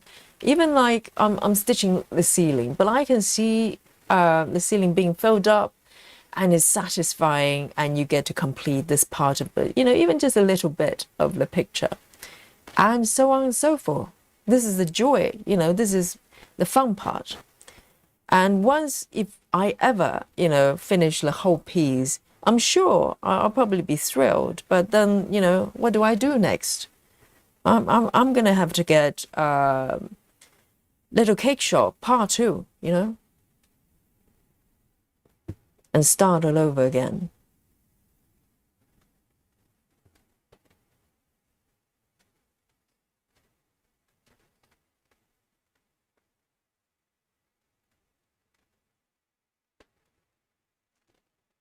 Janine says, Yogi, you're gonna make Lynn cry again. No, I was being really nice to Lynn.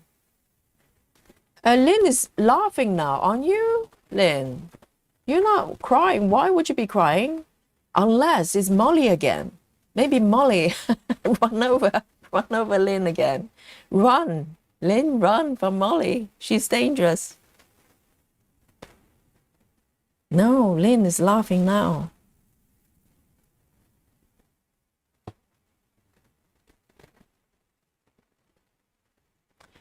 A says, I'm with you on that, Yogi. I hate finishing my projects and it feels like I'm losing something. Exactly, Ace. We don't want to lose anything, do we? Hold on to your webs, okay? You can build up the numbers, but do not finish them, okay? Completion is for losers, okay? Because they lose their webs. Why would you want to do that? You spend money on it, you know?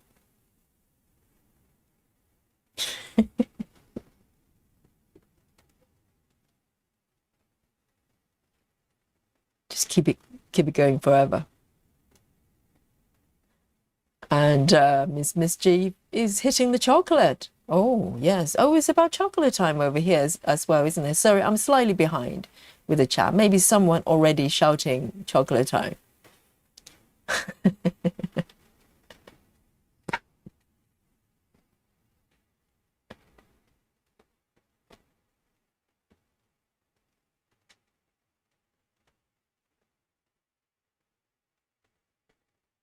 Amanda says it definitely wasn't easy before. The apps are definitely helpful for full coverage. I think it's way easier for most people to work on full coverage now.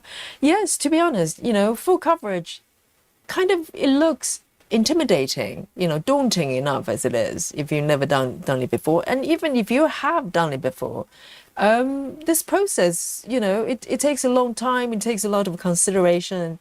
And without the app, I think a lot of people probably wouldn't even want to try it because, I get a lot of comments from people maybe haven't done full coverage before, and they watch the couple of videos I put out with parking, and they just think it's the most stressful thing ever on the planet, and they could not imagine. I think quite a lot of viewers commented they probably don't even know Pattern Keeper, apps like Pattern Keeper actually exist, because they're saying, how do you even keep track of the part threads? It just seems impossible. 1, 2, 1, 2, 1, 2, 3, 1, 2, 3. Okay.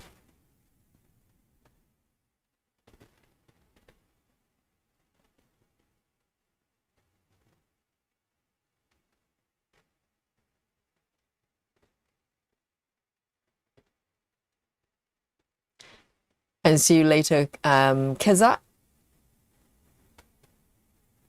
Elsie, hello.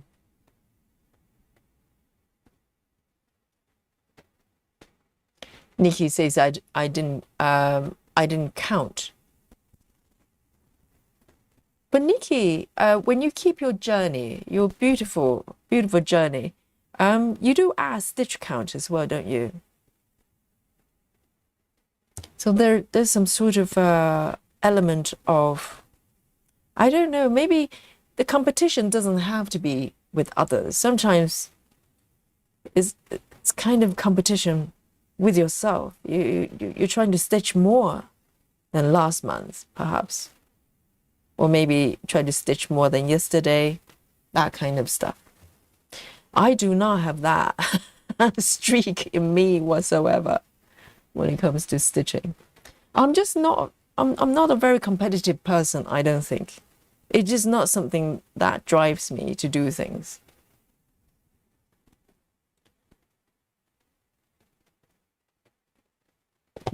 I don't want to win. I don't need to win.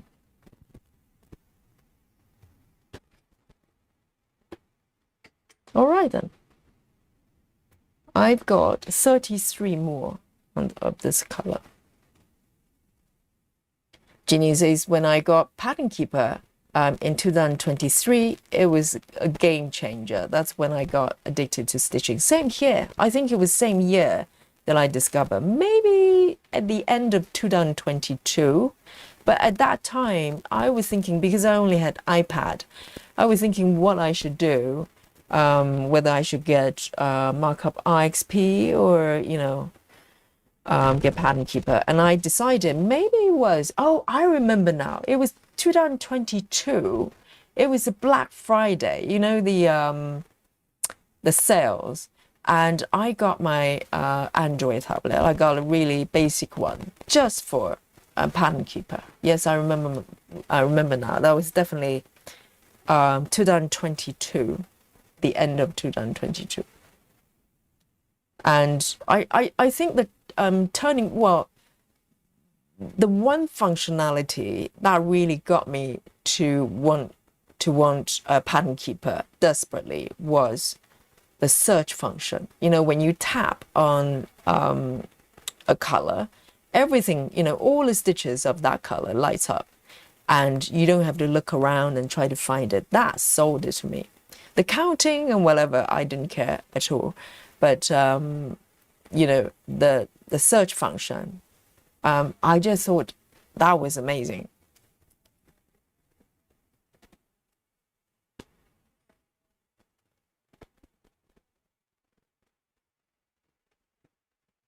All right then. Let's have a look. So I've got 33 more of this color. 33 of 07. 07. Here we go.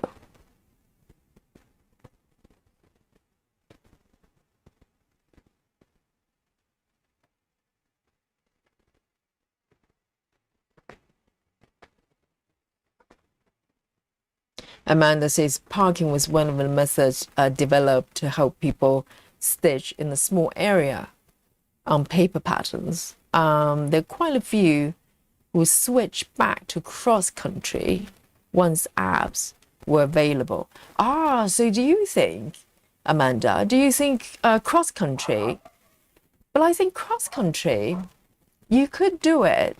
Well, maybe not long distance cross country is harder, isn't it? But cross country, you could do it relatively easily with paper charts. Can you not? Because you just look for maybe short distance cross country. It's not that bad on paper. Longer distance, you know, the extreme cross country like Nikki is doing, it's probably harder because it's very easy to miss stitches as you move forward in such a vast area. So you probably need, you know, it's probably a product of the app, that kind of method. And this method, definitely, it's not really possible with paper, right? Maybe within one block or maybe two blocks, but it requires a lot of calculations and counting, etc. Min to max, you know, is probably something that you can only do. Not with any app. You can't do it with Pattern Keeper at the moment, unless you're doing that for the entire project. So yeah, so a lot of stitching methods, they were born probably because of the apps. Hey, Dolly. Hey, baby. How are you doing? Should we try for a little bit of Dolly time? Maybe she's gonna walk away. We can give it a go. Hello, babe. How are you today, babe? Hi, sweetie. Come here.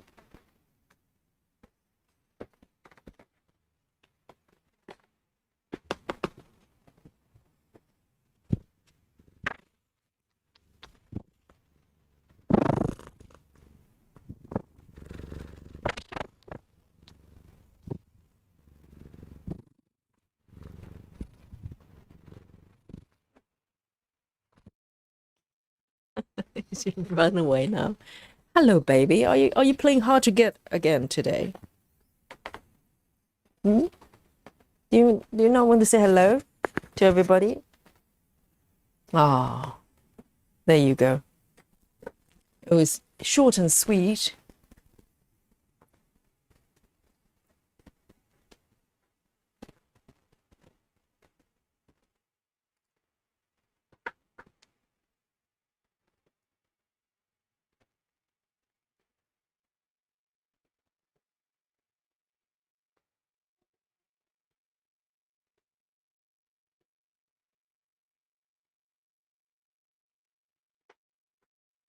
Amanda says, I definitely think full coverage is way more accessible with apps.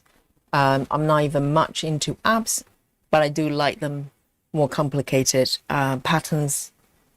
Yes, because Amanda is mostly stitching with paper, right? I think you stitch with apps from time to time as well.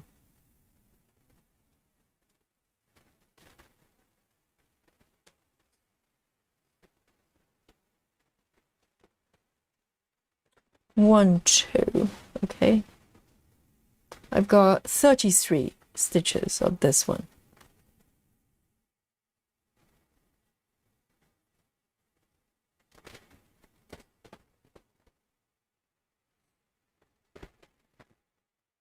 Amanda says a lot of cross stitchers seem to be type and really enjoy making things like spreadsheets. And there were always tons of files to track with all the things in my group back in the days. I mean, even if you look at Nikki's journal, you can probably have a look at on her channel. She showed her journal, even without anything electronic. She went full on old fashioned with notebooks. But there are a lot of sort of spreadsheet type information, like logging of different stats, etc. So I think maybe for some stitchers, they're just naturally, drawn to that kind of journal because it creates kind of a sort of progression that you can visualize and track. And not for every stitcher, but for me, that seems like a project on its own, and just too much work. I'm stitching to relax, not to have another job. It's not a part-time job. So I think it's different for everybody.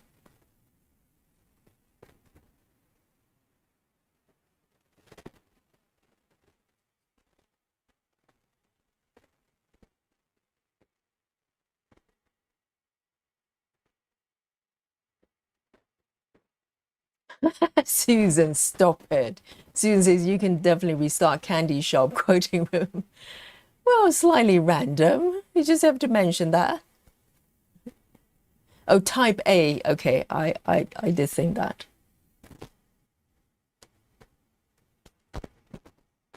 Oh, Monique is snacking. I think it's our chocolate time as well, isn't it? Monique is having sneakers, almond, or fudge cake. Oh, my snacks going on there. Let me just do a few more stitches. We can take a break as well. Snacking is mandatory, okay? For Yogi Stream, we take it very seriously, okay? It's part of our timetable.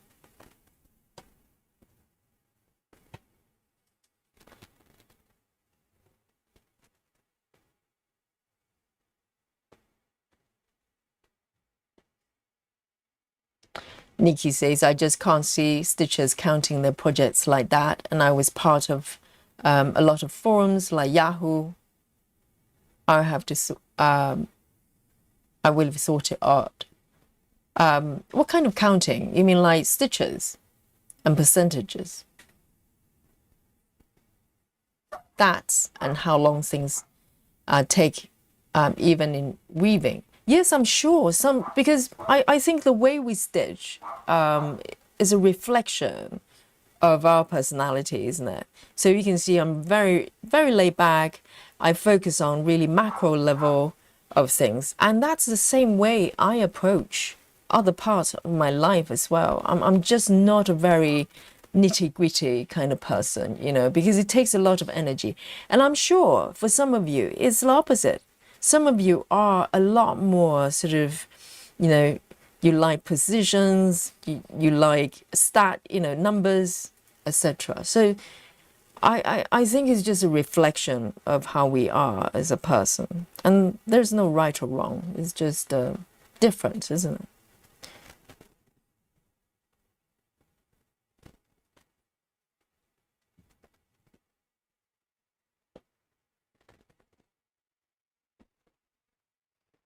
Nikki says, does anyone remember Mystique Stitches? It was a spiral bound book for full coverage. What is it? It's a book.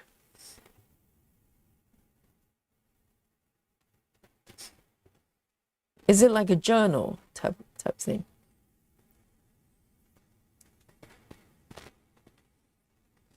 Janine says, I must admit, I like the stats too, but goals are not for me because I fail them and then they get depressed.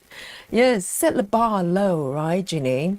If you have no end goals, you can't fail them. Exactly, it's very cunning.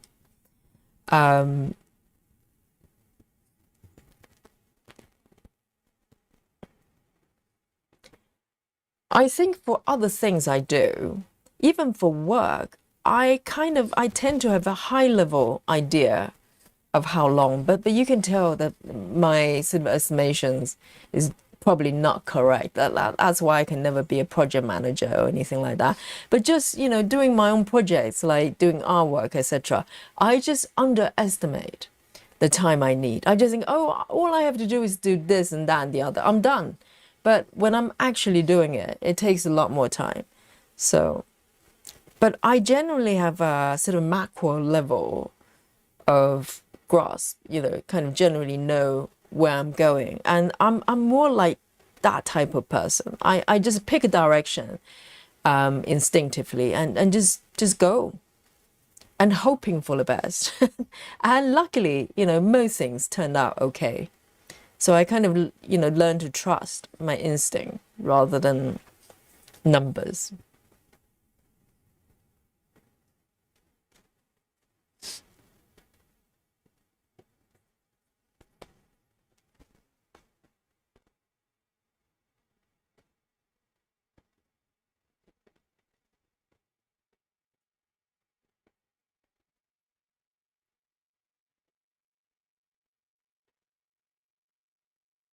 Ah, Nikki has stopped tracking since April. But Nikki, your handwriting's so neat. It's just impossible. My handwriting, you've seen it, is like dog's dinner. I don't know how you do it. So neat.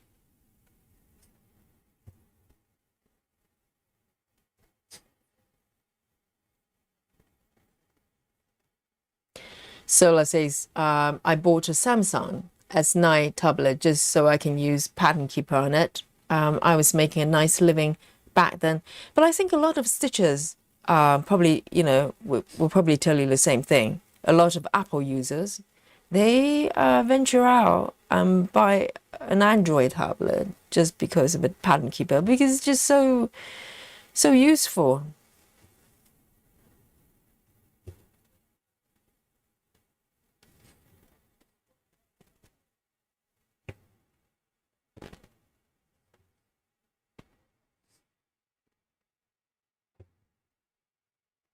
Okay, why don't we take a little break? Let me just park it here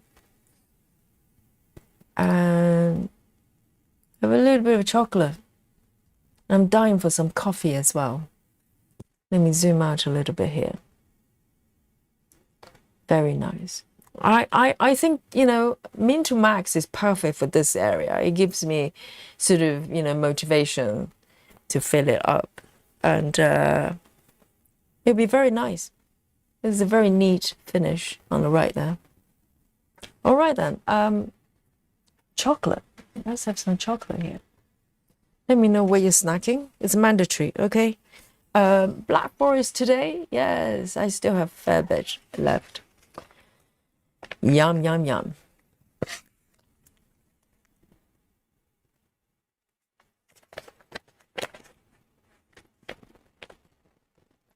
Jojo says I need an app that lights up, that lights each square on an Ada to stop mistakes.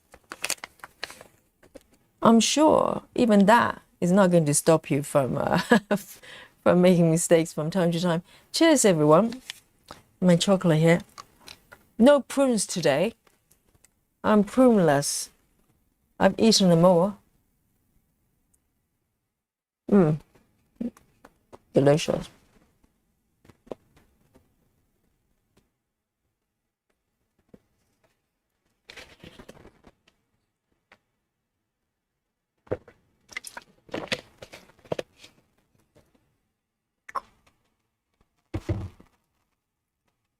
Solo says I do a limited cross country. I only work 4 or 5 10 by 10 squares at a time. Yes, that's quite sensible. I mean, when I started learning to do cross country, I was being very well. I didn't know how to do it. Nowadays, it seems quite odd because nowadays I can just cross country. It's like nothing, you know. It makes a lot of sense. But when I started full coverage, I actually started off block by block parking as well because it was a lot more manageable for me at the time. And later on, I learned to do mini cross country. I think mini cross country at that time for me was I didn't know where to go. Where do you even go? I understood the concept of cross country, but I just didn't know where to float the stitches. And gradually, you know, I kind of, you know, realized how to do it properly ish.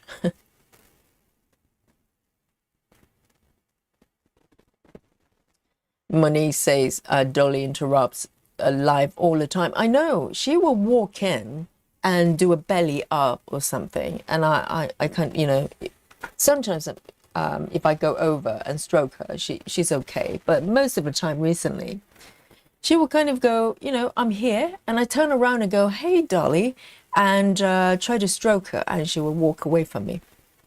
Oh, seriously. It's like a rebellious, you know, teenager. Nikki says, I cross-country with my patterns back then with my yellow highlighter. I think paper, if you're working with paper, I think, at least for me, cross-country, you know, short distance cross-country would be maybe easier than parking. For me, anyway.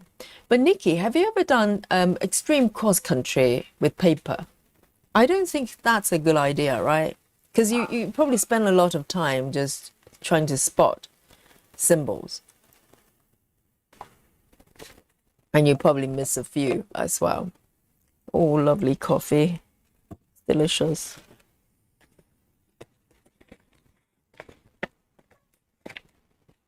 Cheers. One more piece.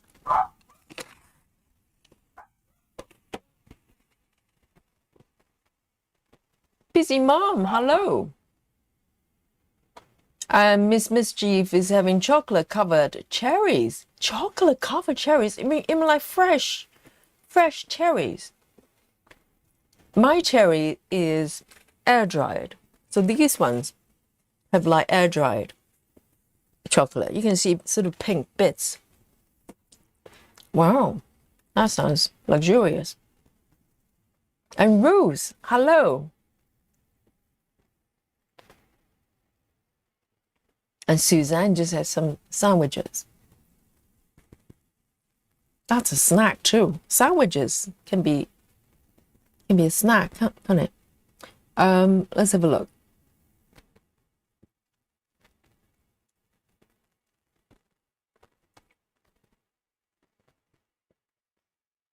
Elaine says, I have stitched full coverage with a paper chart. The biggest problem for me was the similar looking symbols or the same symbols turned into different directions. Absolutely.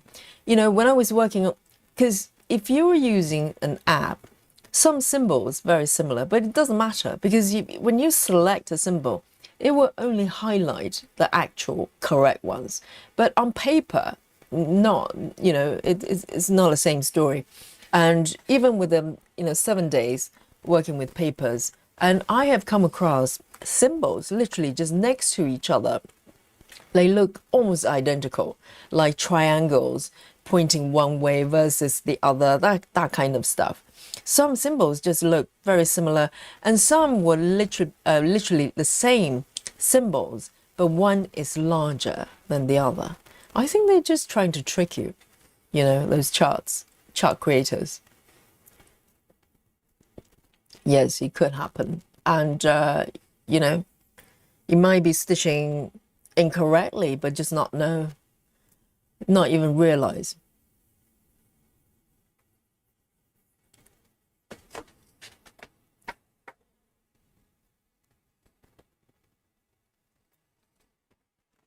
Let me have one more piece.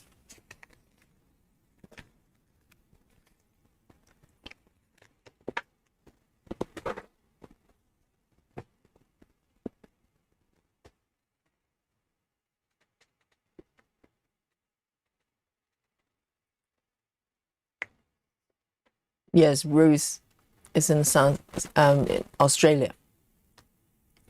So Friday morning in Australia, 2.6 degrees. Yes, it's winter. It's almost winter. Not quite, but the season is opposite.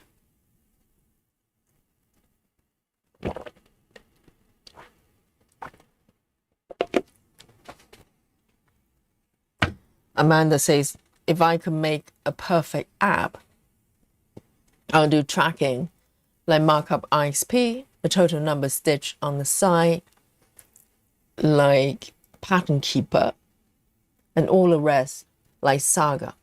I thought about that because I'm not sure about what you mean by tracking, like markup IXP, because not many things with markup IXP I actually think are well done. I think it's got potential, but it's just not done properly. You know, the interface, the workflow, I mean, it's very convoluted to, if you want to park, oh my God, parking is just painful with markup IXP. But I think all three apps that you mentioned, the three main ones that, you know, most people know about, you know, Saga, Pattern Keeper, maybe not so much Saga. I think a lot of people still don't know Saga.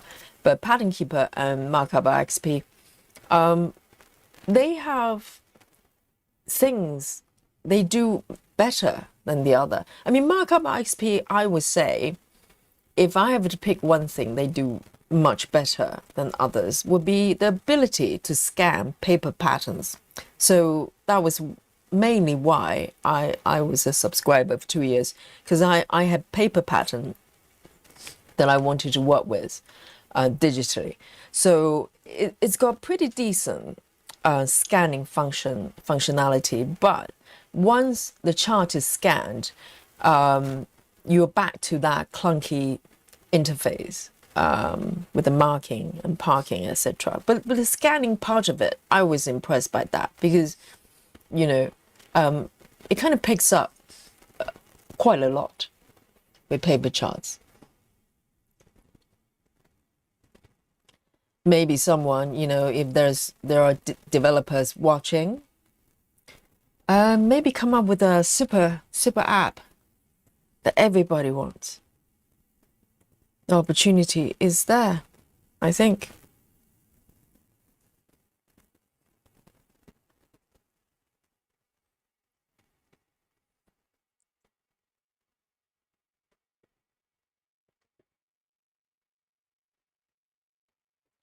Jojo says, I'm trying a new treat, dark chocolate with coconut.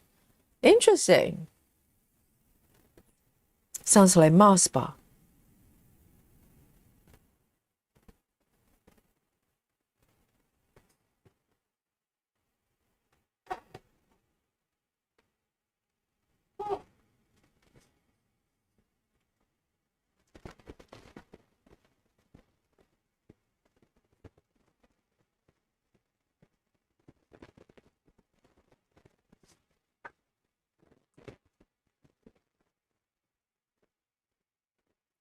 Nikki says, I literally couldn't do any full coverage on paper, so happy for pattern program. It's the best. I know, same here. I'm not sure if I'll probably try anyway. If one day all apps, for whatever reason, disappear, I'll probably continue to do full coverage, but, you know, painfully. I'll probably do mini cross country. I think that's probably my best bet if I had to stitch with papers. I think parking is going to be just too messy.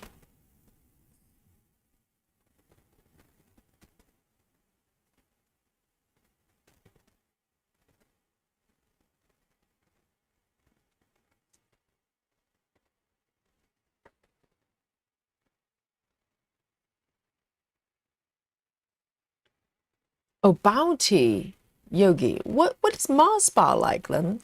Isn't Mars bar with coconut? Yeah, Bounty is definitely with coconut. What is Mars bar like? Oh, Mars bar is with kind of gooey caramel. I can't remember. I'm not an expert on those chocolate bars. Yes, Bounty is definitely the coconut one.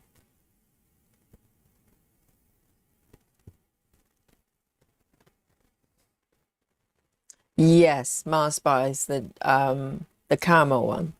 Yes, I got that. I sort of got mixed up. Some people don't like sort of coconut flavor. I don't mind it. I like coconut. I'm not sure with chocolate though. I don't particularly like the combination of chocolate and coconut. But you know, biscuits, for instance, the coconut flavor, or muffins. Muffins with coconuts. I like.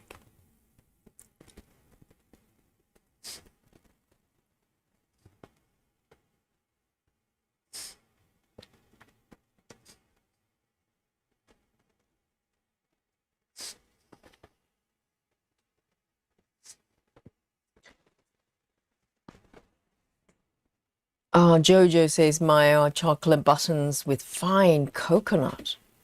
Yes, you know, with coconuts, sometimes you can get those toasted coconut flakes. They're really good to sprinkle on top of, I don't know, yogurt, if you eat yogurt.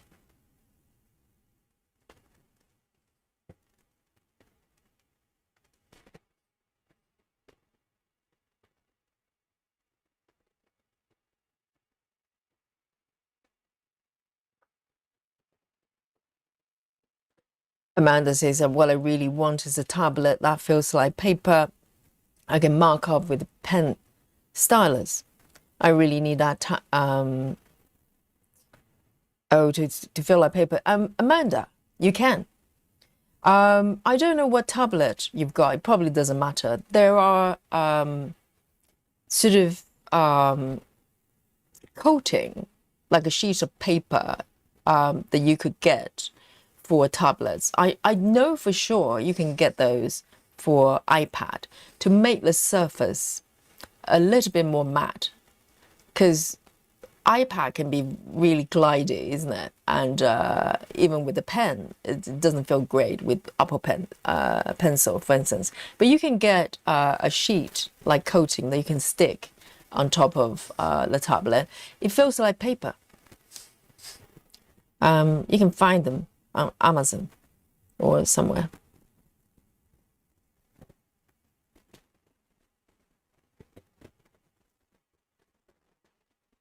And I know that because a lot of illustrators, they use iPad and they don't like the fact that it's very glossy. So they just put a coating on top so they can draw.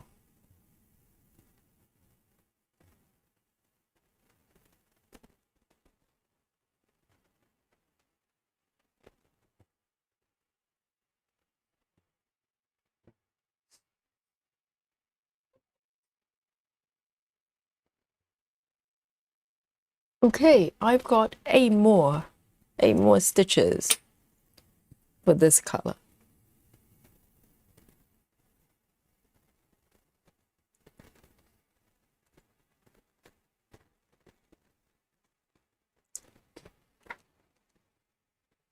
All right, 0.7.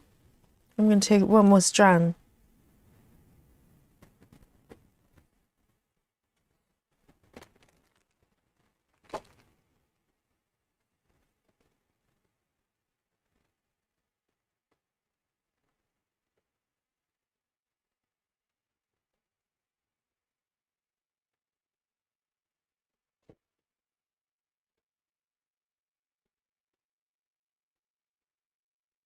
Ah, exactly. That's what it is. Paper film screen protector. Yes. Apparently it works really well.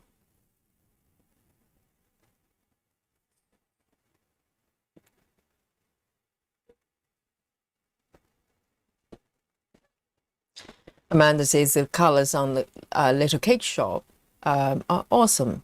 But too much confetti for me, it makes me enjoy watching Yogi stitching it. Yes, watch Yogi suffer. That's the joy, isn't it? But the colors are just so pretty. Even, fair enough, this is a ceiling, but the colors are just so nice. I love it. It's just such a wonderful blend of, really soft colors. It's like stitching delicious food.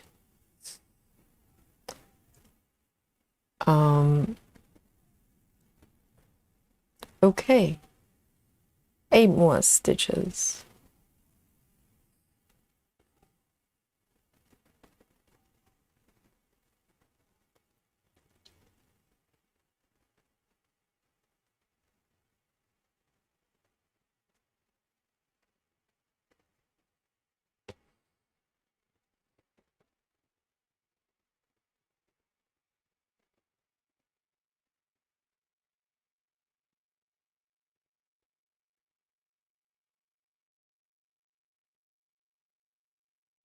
So 70 Fahrenheit. How hot is it in Celsius? At some point, I'm gonna have to learn to convert it. It's hopeless.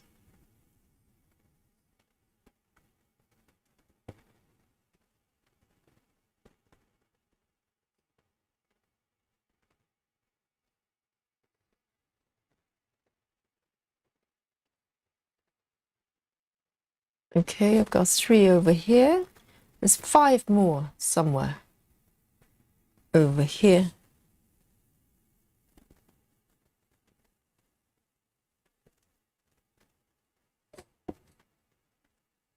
Five more stitches.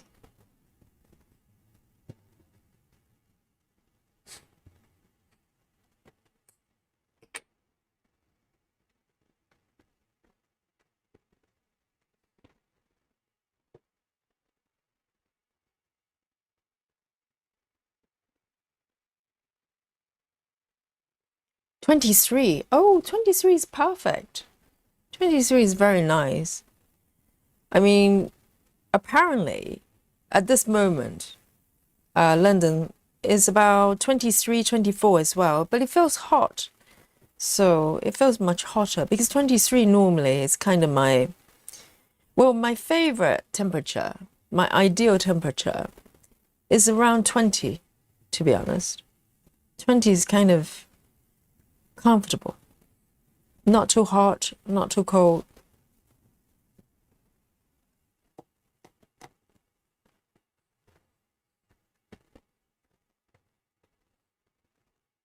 And 3 more. 1, 2, 3, 4, 5. No. There's 2 more somewhere hidden. 1, 2. Those are done. Oh, yes, the final 3. The final 3. Let's have a look. 3.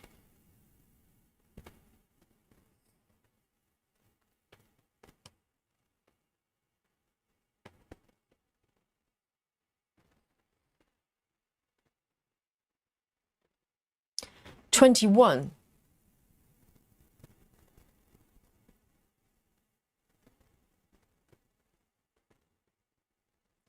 Rose likes it about 25. 25 for me is too hot. I think, 25 is probably okay if it's not humid. But I think the most comfortable temperature will be around 20 or maybe 21.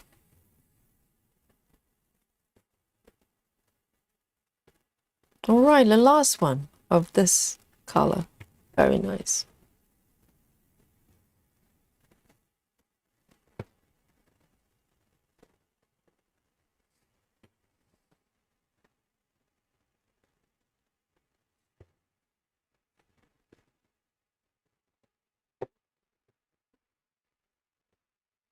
I have to say, I really kind of regained my appreciation for 25 counts. Because for a while, I was quite fed up with it. Because I was doing too much. So, pretty much every single project on 25 counts. And I got really fed up with it. 07. All right, then hit the bucket. Go. Yay, guys, the next color is a beautiful green, and I've got 83 colors. My goodness. Not 83 colors, 83 stitches.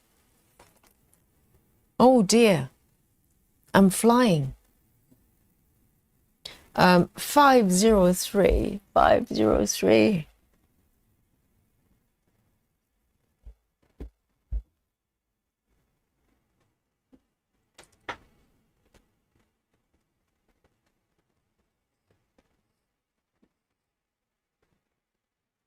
Needles, hello. Needles says, hi everyone. I've been listening while coming back from grocery shopping. I get my coconut from neighbor's tree. What? Your neighbor's got coconut tree? And she says, cracked it open with a machete. Oh dear, that's a very different lifestyle, I have to say, compared to my machete and coconut growing from neighbor's tree. Drink the water, then eat the raw meat. You know, I for a while, it was a few years ago, I was obsessed with raw, whole coconuts. I actually bought coconuts, like whole ones, from a company. They do sort of, you know, fresh coconuts. So you can buy like a whole crate at a time, like 12 at a time. I was obsessed. And so it's not, it's partially skinned. You know, they remove the outer, the hard skin, but on the inside, the brown bits, they're still there. And they also offer those tools. I remember I had to learn how to use this, you know, coconut opener. And you can open a coconut and drink the water and then eat the flesh. Oh, it was so good.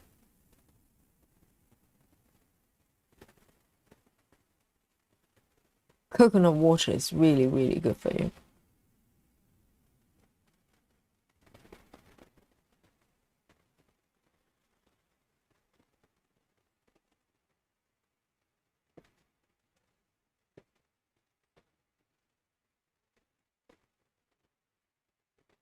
What? Amanda says we sometimes get 100% humidity. 100% humidity is crazy.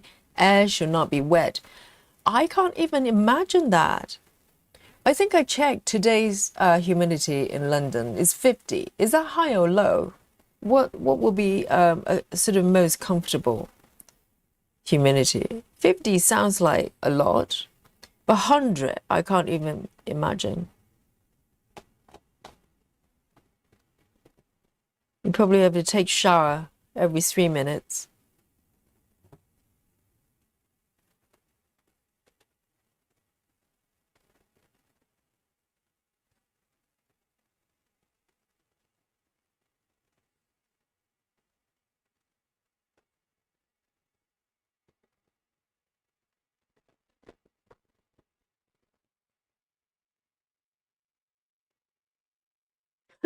Solar says they use a power drill for coconuts. Really? So you just drill a hole. Well, I try to I'm trying to remember what that opening thingy is. It's kind of a gadget that you but you have to learn how to use it because it requires a little bit of elbow grease. And I managed to do quite well. I think you just turn. Oh, I remember now. It's kind of a tube shape thingy, and you can just turn it like a screw, and so you don't have to cut things open. It requires it's a lot more challenging doing that way. But if you just keep turning that thing, eventually, you know, you open the coconut and you can just put a straw in and just drink the water. And the flesh was so good as well, the white bits.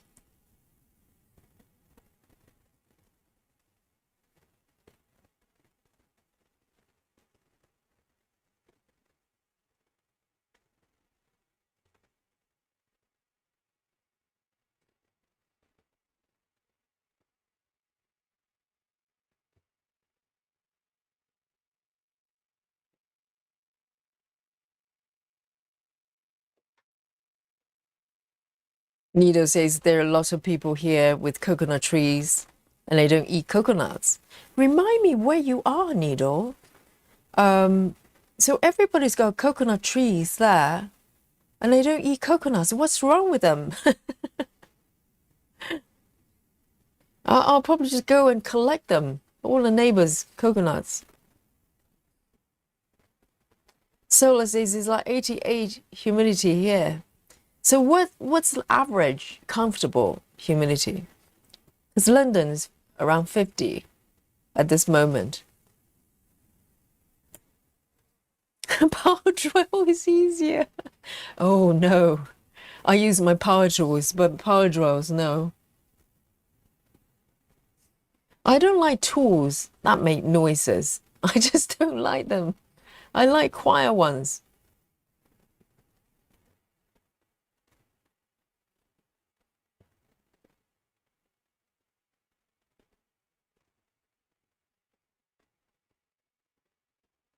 Busy Mom says my humidity today is 81. That's super high. If the temperature is high as well, that's really, really challenging for the body.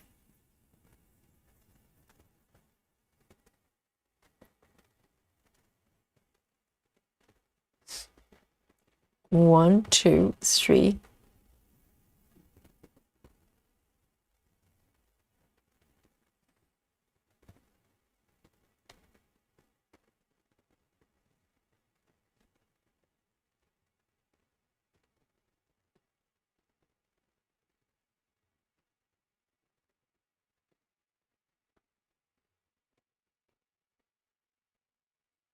And welcome back, Rachel.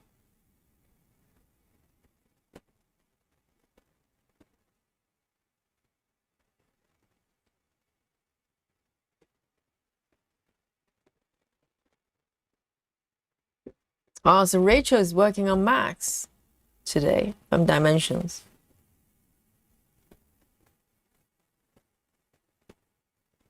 And Rachel, thank you for the heads up on the on those two colors.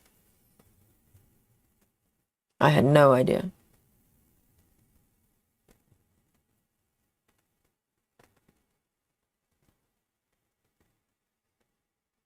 So Nito's in Miami.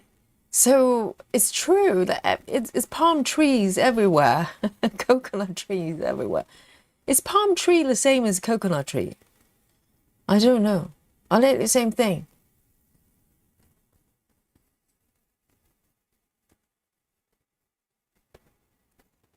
Ginny says, "Don't bring any power tools out tonight, Yogi."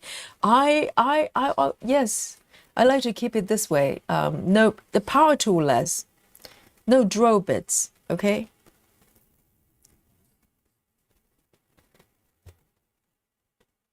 Yes. Say no to power tools.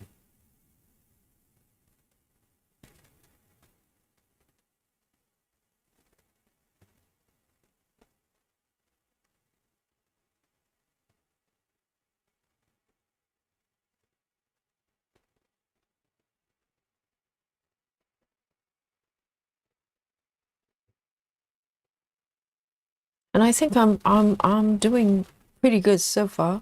I had to reverse stitch a couple of stitches, but that's it.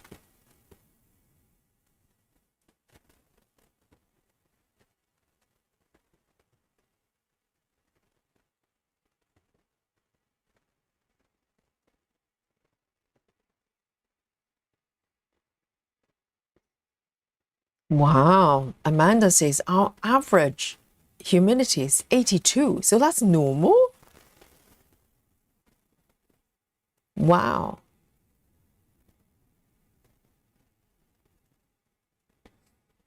Um, During the winter, normally, in the UK, well, or at least London, it can be quite dry. So it's kind of slightly different problem there.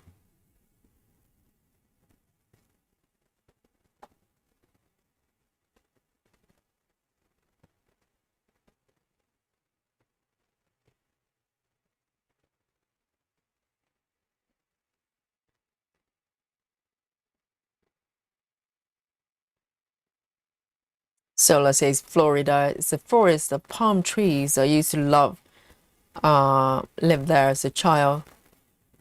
Loads of pines as well. So palm trees are coconut trees? Are they the same thing?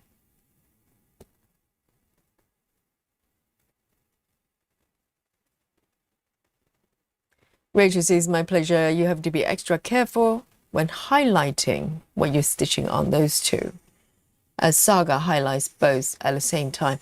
Right, interesting. So it's treating both colors the same because they have the same thread number. Oh, that's very true. So I probably need to manually change them, right? And also yesterday someone said something about what? About that chart as well. I think I can't remember what was it.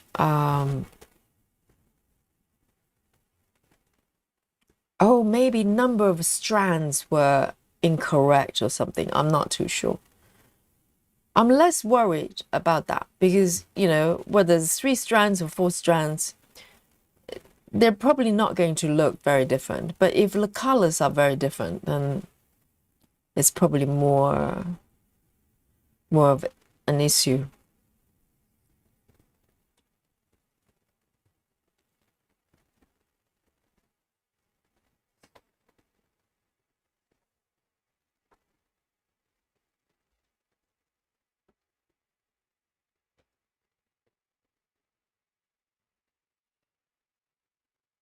Heather House says, it's hard to believe, but we have palm trees in Vancouver Island. No coconuts, though. So some of them don't grow fruits. Nido says, it's a type of palm tree, but not all palm trees give coconuts. And some give dates, and some give seeds. What do you mean dates? Dates as in... I'm so confused. So palm trees, I just imagine they probably grow some sort of fruits like coconut fruits. But coconut trees and palm trees, they're similar but not the same. But they grow dates? I thought dates were completely different things. What are dates anyway? You know, I know dates as in the dry fruits, etc. But where do they grow dates from? No idea. All the mysteries of plants, of nature.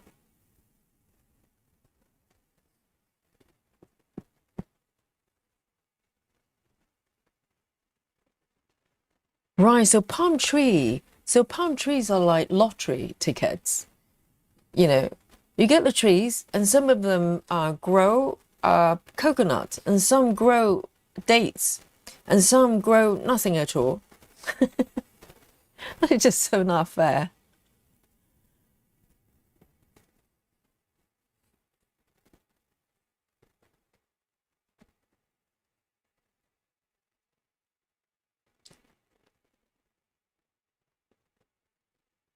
Sola says, it's amazing, Yogi. London is completely different from what I thought. I thought there'd be tons of loads of fish dishes and wet weather all the time with fog. No, I think the fog, I think historically was pollution. And yes, there were foggy days, but rarely. Not in London anyway. Maybe in the countryside, you probably get more foggy from time to time, but it's not very frequent. And also, the fish, yes, it's an island, but in London, it's actually quite hard to get decent seafood. Generally, the quality of seafood is not great unless you go to like a fishmonger, which is getting quite rare nowadays. Maybe if you go to somewhere like Scotland, it's a different story. I remember going to Isle of Skye, and they were selling like lobster sandwiches, really cheap as well. It's unthinkable in London, you know. So I don't know, it's a London thing.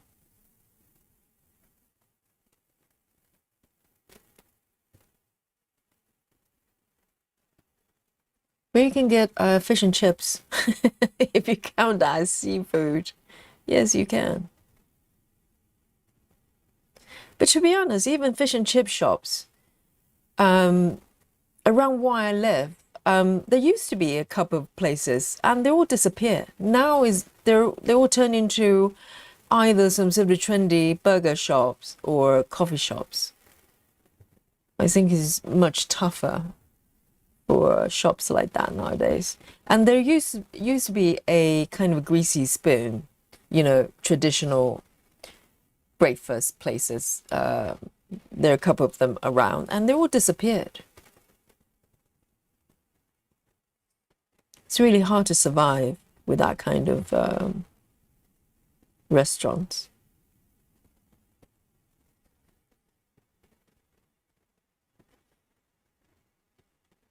Sola says, "I coconut trees are palms." I don't know. So how come they're called palm trees, not coconut trees? Really? Heather says coconuts and dates both come from palm trees. I had no idea. I thought dates were like plums. Maybe grow on date trees. I don't know, what are dates exactly. I'm so confused. I've only seen dry ones, maybe fresh ones, but I had no idea they came from palm trees.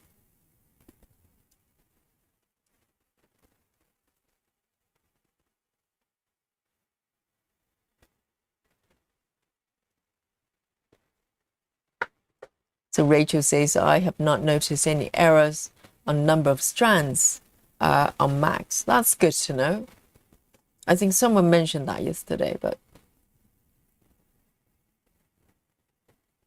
oh, I had no idea dates were from palm trees and it's desert fruit. Because dates are frequently used as a kind of sugar substitute because it's a natural sweet fruit. But I just kind of presume because they look a little bit similar to plums, like fresh plums. I have no idea.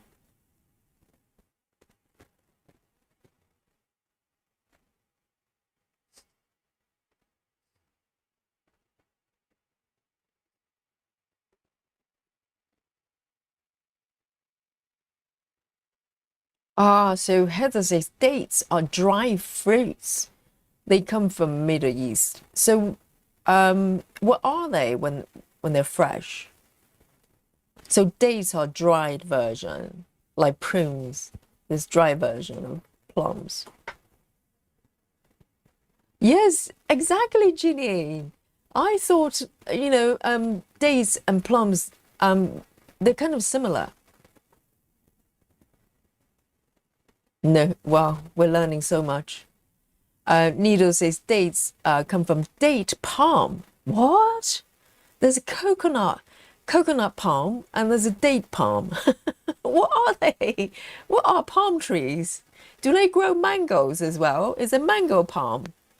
And there are different varieties of dates they don't sell in market.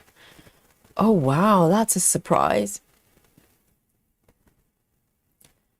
Barlow the bunny says dates are a staple food in Oman.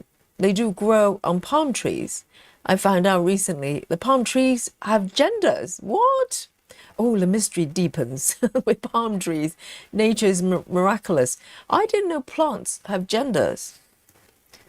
So do you have to address them as he, she, they, whatever, thingy, object, it? Does it get offended if you go it? Do you have to go madame date and gentleman date? Oh, it's getting just life is complicated enough already, and now we have to figure out the gender for dates as well.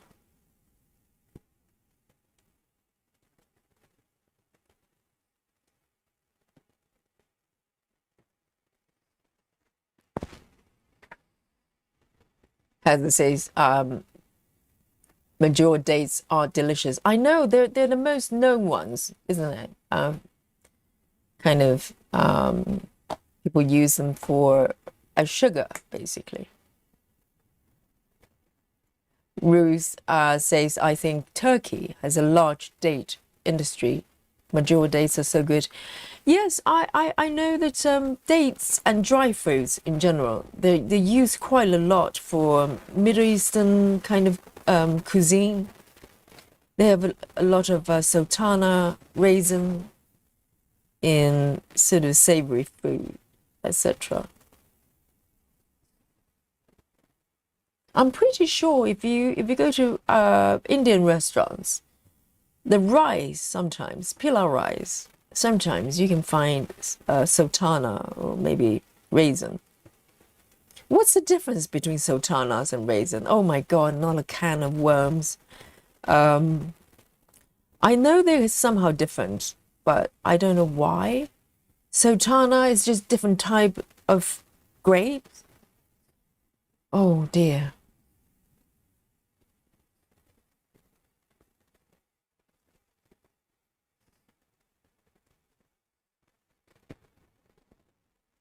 Suzanne says you can get them not dry too. Oh, referring to dates.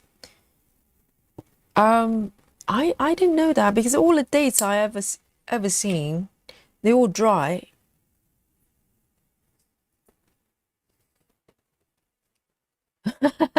Mango tree. No, not mango palm. Maybe palm trees. You can just grow anything out of them, and mushrooms and stuff. Just different types. They're like sort of magic trees. Elaine says, when I was in Egypt, I couldn't believe the date palm grows. Date palm grows. Wow. I ate a lot of fresh dates and figs. Yes, dates and figs, are they similar? I've seen figs. I'm not sure about fresh dates. I'm not sure if I've seen them. Rachel says, bell pepper have genders. Oh dear. Seriously. And now I have to address them as, you know, ladies and gentlemen, peppers. I love peppers. But I have no idea whether I've been eating female peppers or gentleman peppers. 503.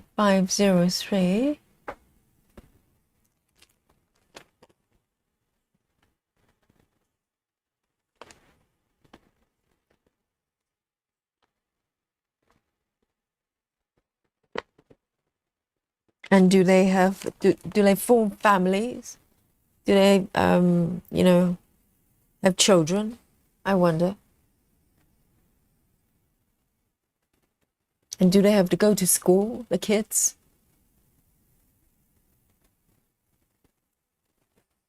Rachel says some bell peppers. So bell peppers is just peppers, right? Have 4 parts of the bottom, and some have 3. I don't remember which, but you can Google it. So so it depends on how many parts. I'm trying to think. Yes, sometimes peppers. You know, peppers, they have like shapes like this. Some of them have 4, some of them have 3. So is that how you tell the gender difference? And is there any difference in terms of the taste or whatever? I had no idea. Miss Jeeves says, oh dear, not another sex education class. I know.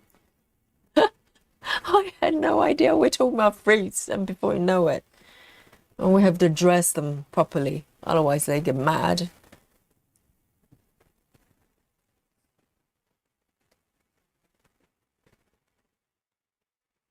And see you later, Suzanne. Good night. Sweet dreams.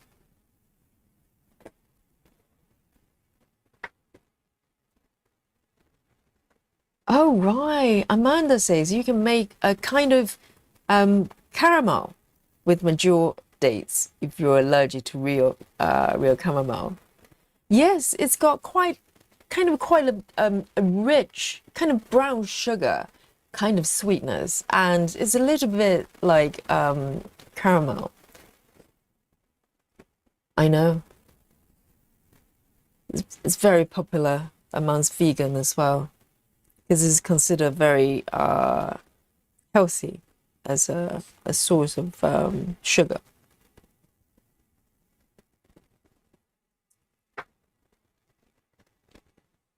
Gray says dates stuffed with cream cheese and walnuts are very good. Oh, I've never tried that.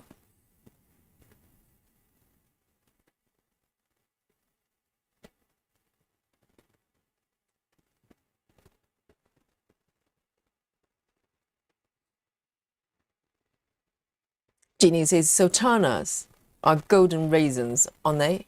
Yes, they tend to be more lighter in color. Some of them are reddish, but I have no idea the difference. I actually prefer raisins. I like the dark, really shriveled up raisins.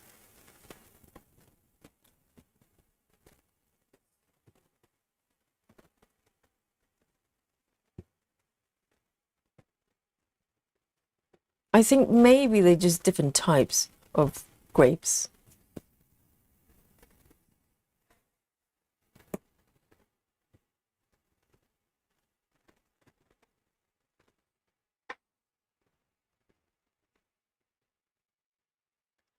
Barlow says we use date syrup in the same way as maple syrup hundreds of years ago. Omanese used to heat up the date syrup and pour it on invading enemies. Wow, that's a lot of syrup you need. Being used as a weapon. Whoa.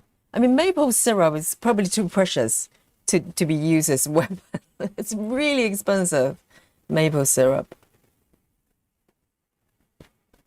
Wow. Well, when it comes to enemies, in imagination, never,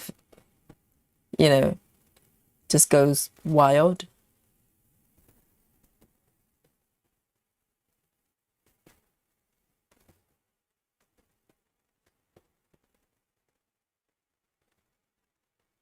Hello, Marsha. Marsha says, good morning all from Australia.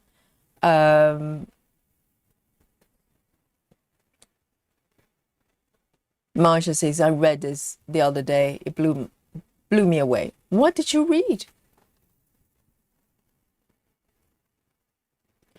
Heather says, most plants have genders. They must be pollinated to produce fruits just like people. I had no idea. That's why I'm not a gardener, because plants just plants.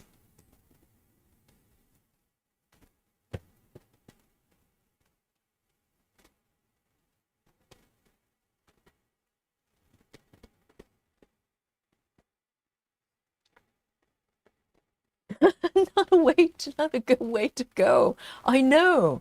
Can you imagine on your tombstone? It is a cause of death, sort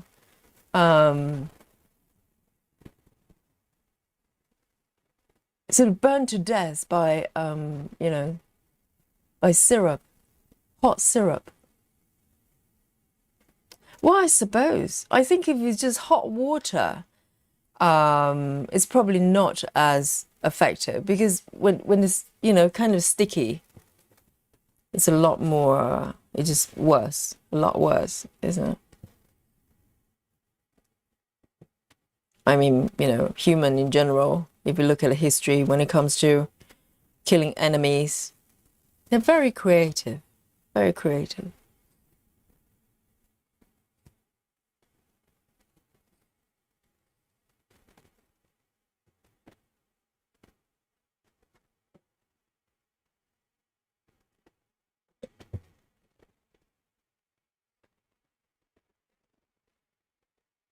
Okay.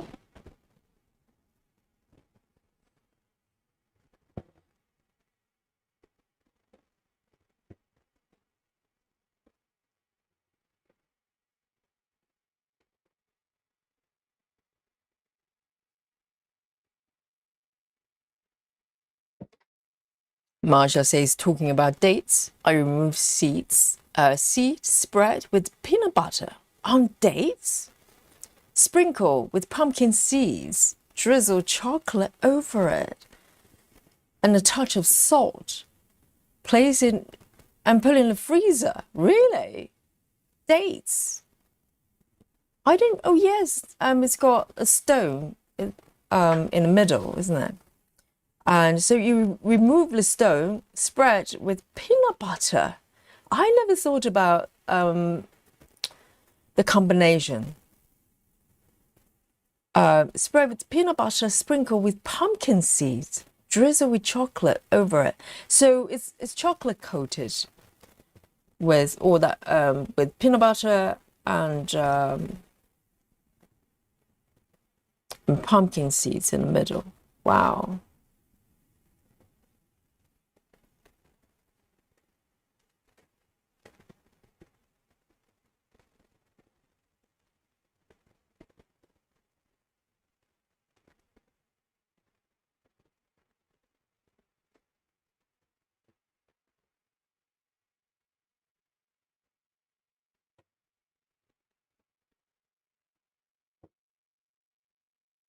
Well, the trouble with doing Danish on 25 count is sometimes you go one way, and on the way back, it's really hard to tell which one you haven't done.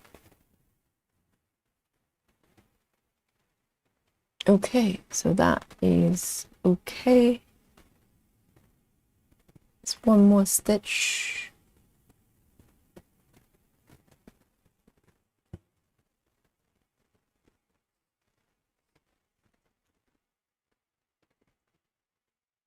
Lovely.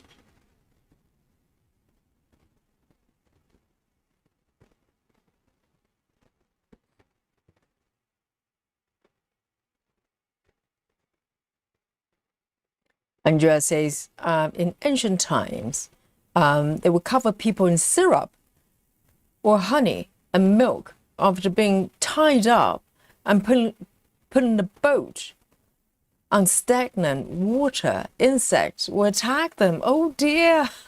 It's like, you know, sometimes they have those sticky pads for flies and stuff like that. It's like a human version of it. Dear, oh dear. They're getting creative there. So insects, but do you die from it? Or maybe it's just a form of punishment? Because the insects, you probably get flies and stuff, or maybe bees.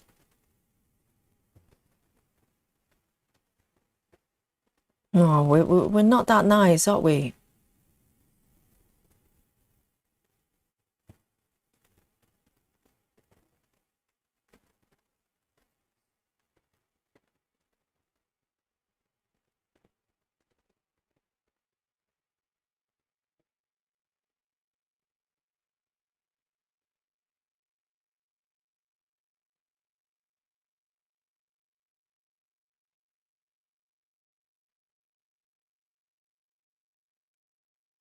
Nito says the squirrels will love that. Oh, the one with seeds and etc. Yes, I have seen videos of people making sort of kind of similar, not quite with dates, but like peanut butter and stuff and nuts mixed together, turn into some sort of cakes and give them to squirrels.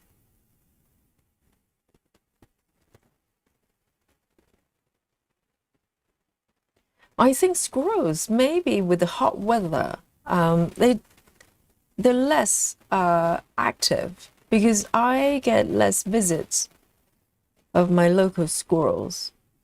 I think they're probably in hiding somewhere.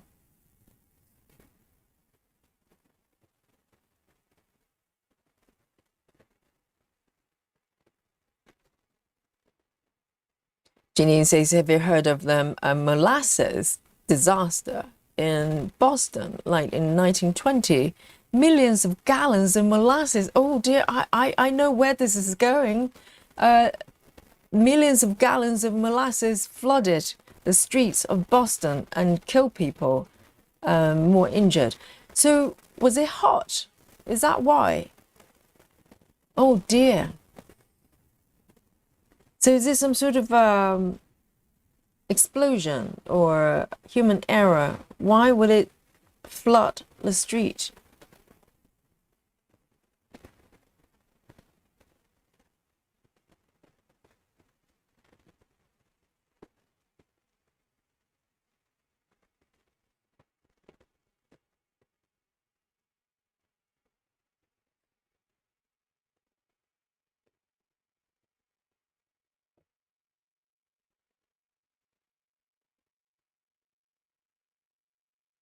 That's one of those strange, weird kind of disasters.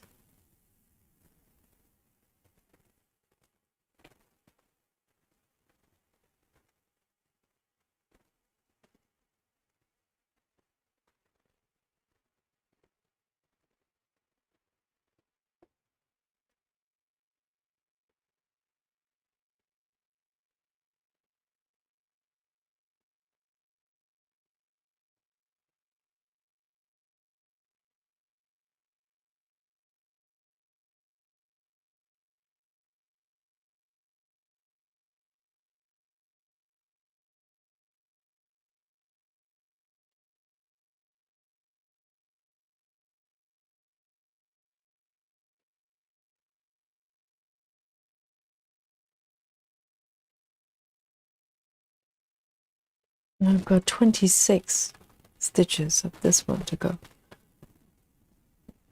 I started off with over 50 with this one.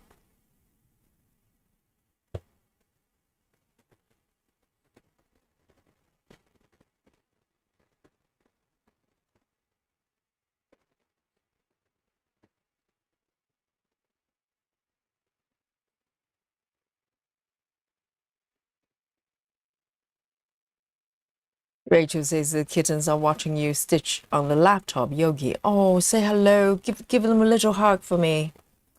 They're so adorable. Rachel's a new kitten.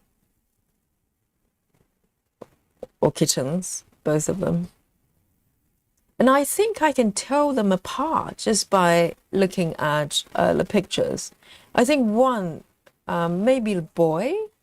I don't know which is which. No, the girl. She's got the most sort of, thoughtful face of a cat. It's just a little expression. The eyes were just so, it's like in deep thoughts. So cute.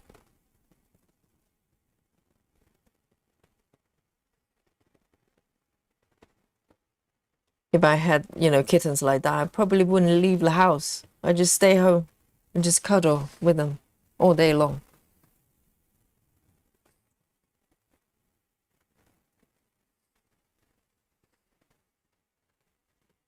Janine says they stored it in a tower, like a water tower, and it broke open. Oh dear. Right. And it was probably hot as well. My goodness. Can imagine you just walk, going for a spot of shopping, minding your own business, and then you drown. The syrup.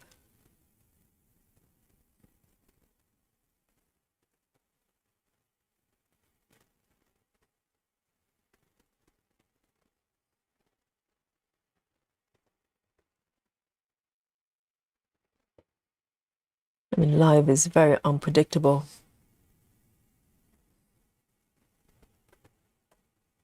And just like the other day, one of my students came to the class because I normally check with them, to see if they have injuries.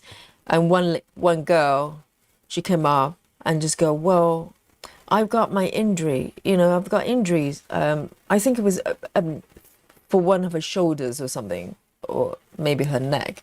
And it turned out she was attacked by pigeons. She was just walking on the street and lo and behold, I think it was a pigeon just decided to attack her and she was trying to fight back. So she sustained some injuries of her shoulders. You know, life is unpredictable. You never know when you walk out of the house and get attacked by birds. And you have to tell your yoga teacher about it.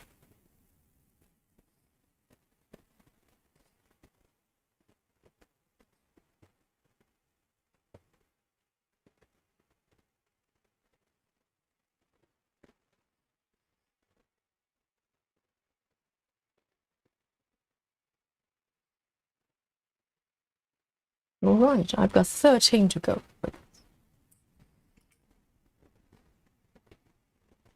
It's a beautiful color.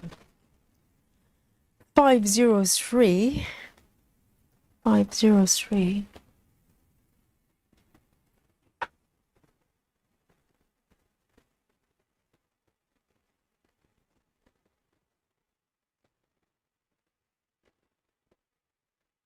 Oh dear.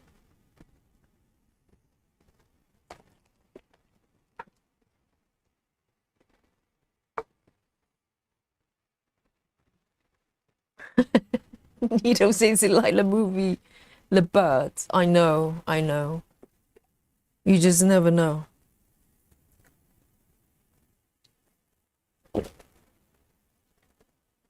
Janine says, not sure if it was hot, but it was very sticky.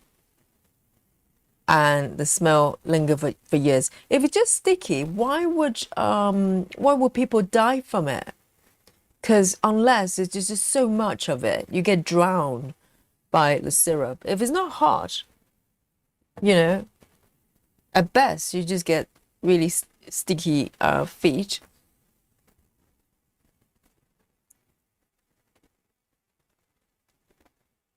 Or maybe people slip, right? Maybe you can just fall over.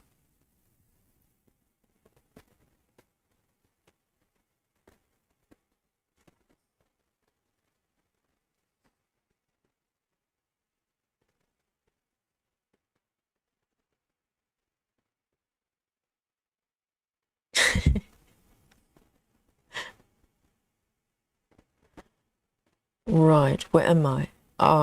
Here, here, and here.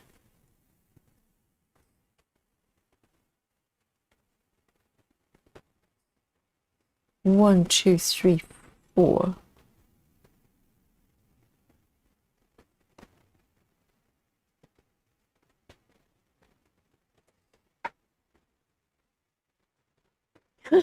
Michelle. Michelle says, wasn't Aimee attacked by a pigeon? Oh, keep it quiet. We don't know if Aimee is watching. It's triggering, okay? It's painful memory. Yes, indeed. I think she was attacked by pigeon. And since then, just the mere word of the P word, you know, is enough to send shiver down her spine. I'm so sorry, Aimee. Yes, I think, I'm trying to think, no, not attacked by a pigeon. No, no, no. It's even worse, Michelle. If I remember correctly, she she was walking on the pavement with her mom. She was quite young, and lo and behold, there was a dead pigeon fell on either her or her mom. I can't remember. It was already dead. So it's a kind of a form of attack, but it's a suicide attack. And that was it. She's traumatized for life and probably still getting therapy even today. Do not mention the P word, okay? You don't know who's listening. Oh, wow. Amanda says there was so much syrup, people drown in it. How, though? If a tank explodes, I don't care how big the tank is, unless you're right under it, you know, the syrup is gonna, you know, spread out. Wow, that's a lot of syrup to be drowned in it.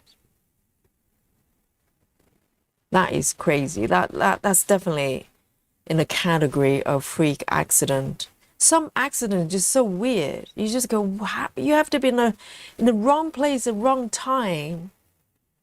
And so precisely for something to happen like that.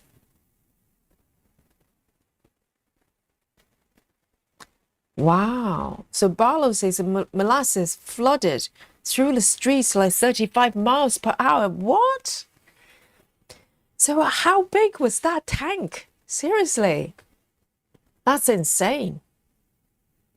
I mean, if I was a child, you told me the syrup just spread, on the street and everything, I probably thought it was great, because you can have sweet things like literally turn into a pavement, sugar coated. Hello, Chrissy, the true crime junkie. Hello, hello. Have you changed your name, Chrissy? I don't remember your name being this, but I like it as being a true crime fan myself as well. Love the name. Says, hello, just got back from dropping off daughter at the airport. She came home to visit for a week. It went way too fast. Oh, yes, I saying goodbye is difficult, is challenging, isn't it? But you have us, Chrissy. We keep you company.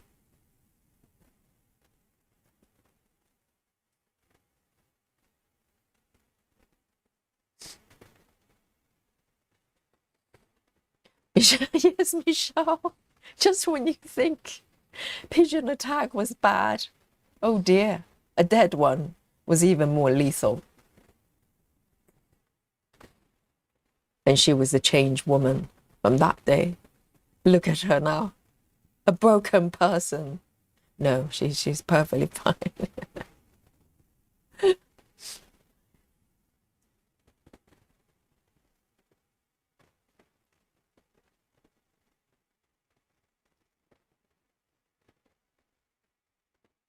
Amanda says, posted a picture of flood aftermath. Is it gory? It's not gory, is it? I'm going to show it. Is it just, oh dear, I can't even imagine. I can't visualize what it looks like for a street just full of syrup. Oh, and I just saw some pictures. Oh my God, Rachel, this is lethal, guys. Before we have a look at sort of gory pictures of syrup on the street, let's have a look at this. Dun, dun, dun. Rachel's little kittens. Oh my God, Rachel, you take the best pictures of these kittens. I'm salivating. Have a look at this, guys. Oh my goodness. Look at that. And oh my goodness, I can't. Oh my God. Just have a look at this. If you're in the bad mood, okay, just enjoy this. Let's look at this properly. Oh my God. And oh, Rachel, you're so lucky. Oh my God, belly up. No, stop, stop. This is too much. This is too much. Guys, it's a boy, okay, first of all. The elephant, the pink elephant in the room was so gorgeous. They're looking really well, Rachel. The fur looks beautiful, really fluffy, and the eyes is so clear. And the nose as well, because you can tell if they're congested. Oh my God. Seriously, Rachel, stop. Oh no. Goodness. Okay, then let's look at the picture of disasters. Let's have a look from Amanda. I'm trying to find it. Where is it? Oh, here. Wow, when was this? Because I thought it was in the 20s. It looks so like more ancient than that. Right, so you can't tell what it is though. It looks like flooding in general. So this is it 1920s? It looks like Victorian time. Well, almost. Wow. That's a big explosion. So maybe just a surrounding area. If you happen to live around the explosion, then maybe a bad day for you. Oh dear. That is crazy. But thank you for that, Amanda. I had no idea there was incidents like that in Boston, was it? Wow. Talking about freak accidents, you just never know. Because, there are few accidents that people just eating in the restaurants, just minding their own business, and then a car just drives through. That happens actually more frequent than you think. There are quite a few incidents like that. People having a medical condition or drunk or whatever it is. They just run into restaurants and people just like minding their own business. They go, oh, the chicken is really good today. Whack, bang. You just never know. Cherish the moment.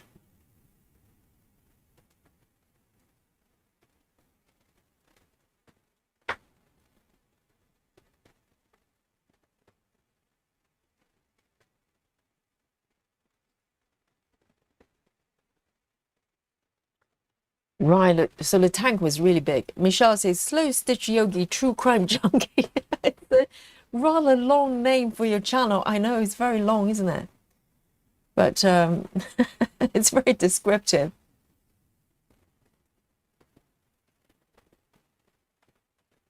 I like the name. 1, 2, 1, 2.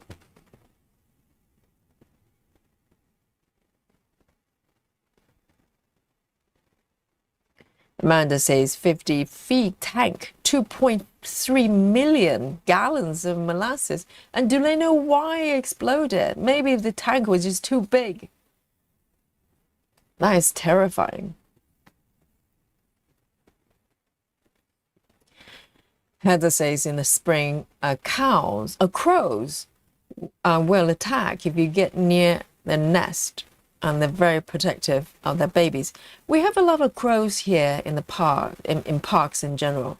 So there's a park near me, and you can hear them, you can see them. They're quite fearless actually, and they're around. They go ah ah. A very unique sound they make. Quite a lot of crows.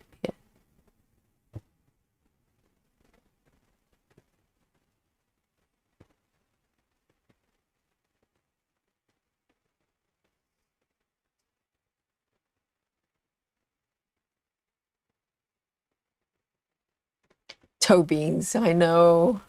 Kittens, they're just made of cuteness. I mean, cats in general, they're just cute, no matter what. I know, Susan, that their eyes are so bright, aren't they? And Amanda says it was 1919, January. Wow, so nearly 1920. Yes, that is not good.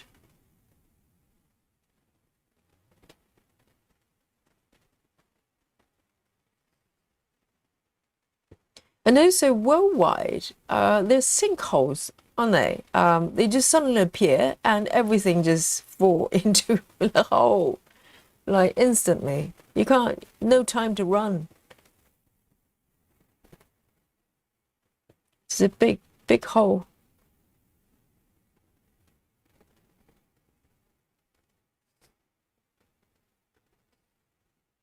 This world is so strange.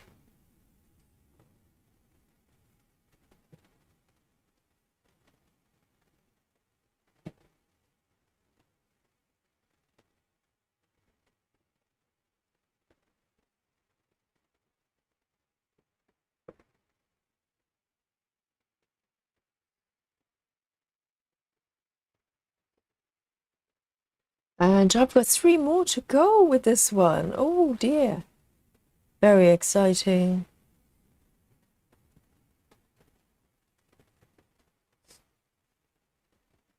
One more. Oh,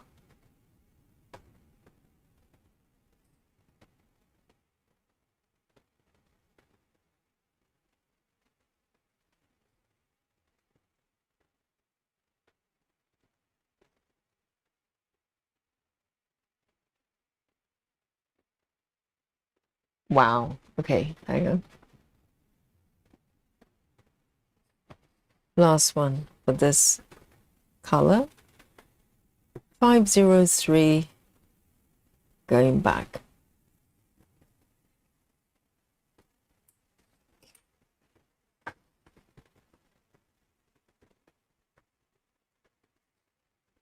Lovely. Next one, 84 stitches, guys. 84 stitches. Now, I'm glad it's not air stitching. It's quite strong color. Let's have a look. 3768. 3768. Lovely jubbly. It's a blue-ish green. 3768. In fact, let me pick a new strand. 3768.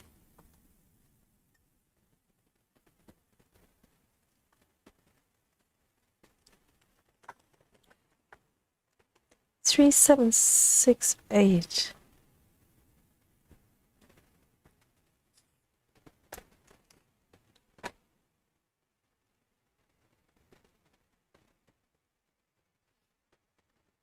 Andrea says a guy in Florida was in his bedroom and a sinkhole just opened.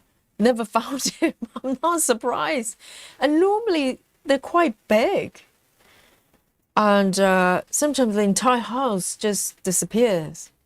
And sometimes it's kind of in the middle of the road. You're driving, you're walking, and suddenly just the hole opens. And bye-bye world. It's so strange.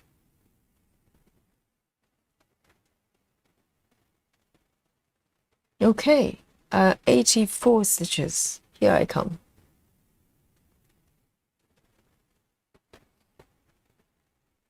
Should I go from left to right then? Probably better.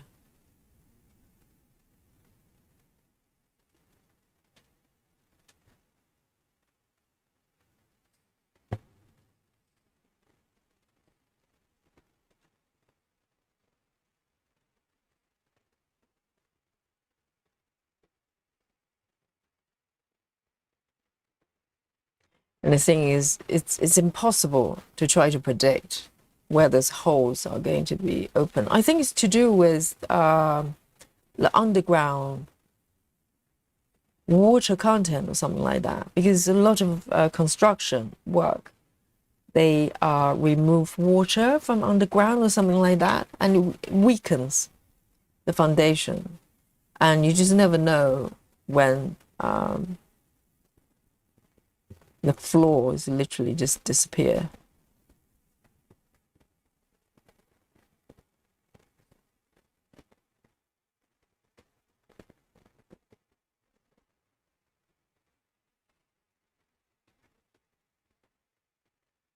Andrea says, I used to watch a TV show called 1001 Ways to Die. What kind of what?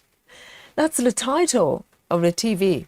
Right. They talk about unusual ways for people have to die.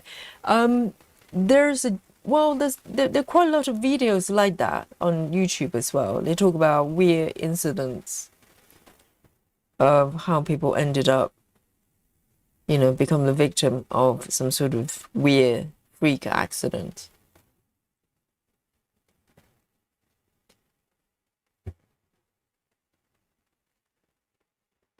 I'm slightly squeamish, so I can't stomach too much of that.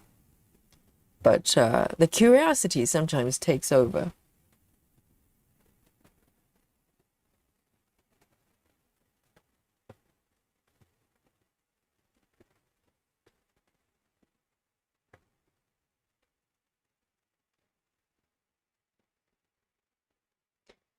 So Chrissy, being a true crime fan, which cases are you following right now? Which ones are most interesting?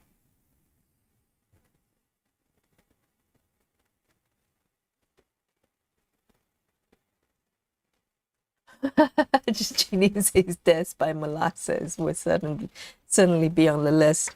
Definitely, yeah. Because daily, if we leave the house, we try to kind of, be mindful about certain things, like maybe the cars, maybe the construction site, all the normal things.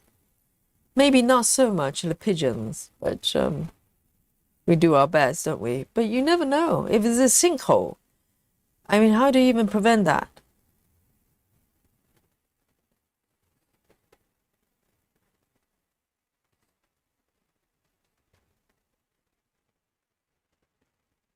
Even if you stay in the house and go, well, how about me not going anywhere? It's the safest. Not really. The sinkhole can still open, or maybe a car can drive through. Oh dear. You just never know.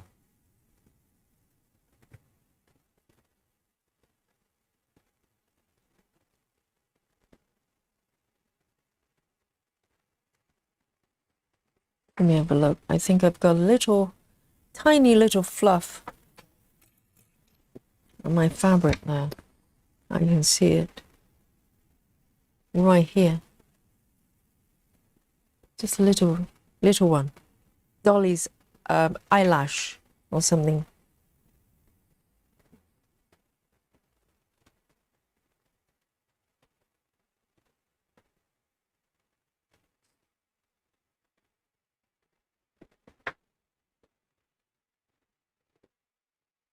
Ah, Chrissy. Yes, I'm aware of the case. It's so weird, isn't it?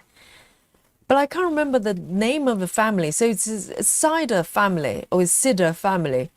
4 adults arrested and 16 children in protective services due to abuse. That is such a weird one. Guys, if you haven't heard about that, there's a family, really young mom as well. I think the mom,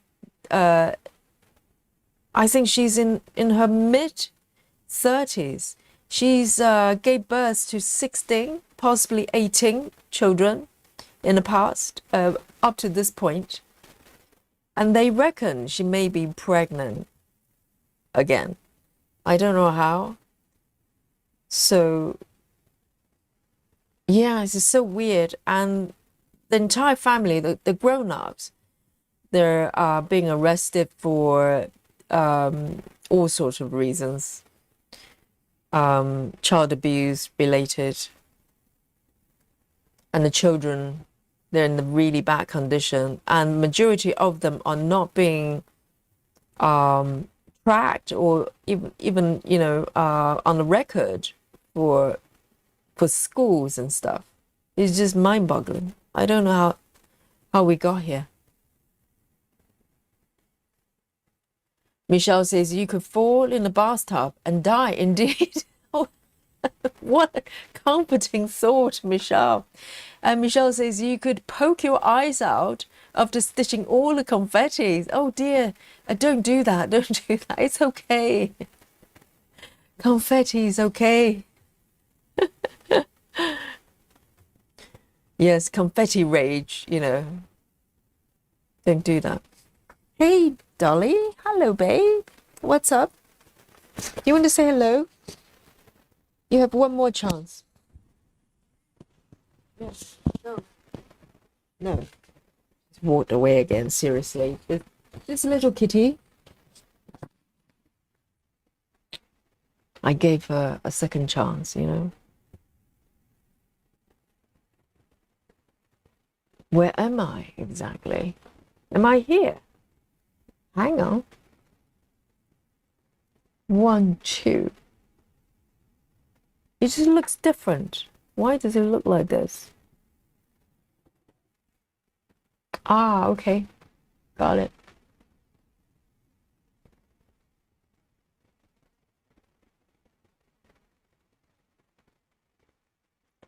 Chrissy says the mom is 33 years old. She had the first at 13. Oh my God. Is it even... How do you get pregnant at 13?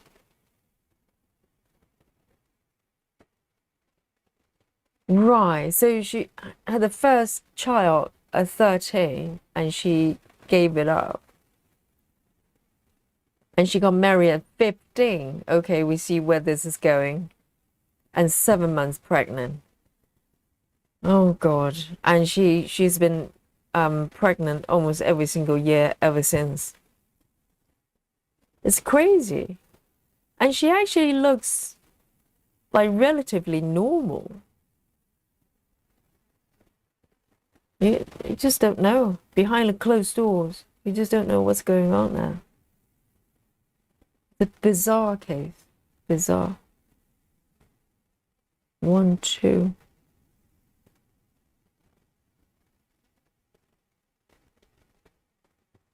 And the whole family just, they look like zombies.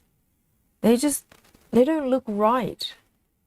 They just look like they don't belong to this century.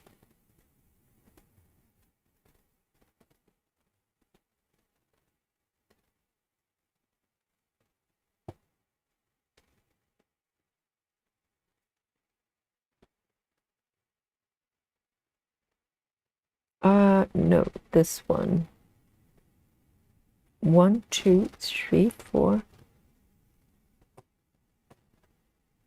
And to reverse this one.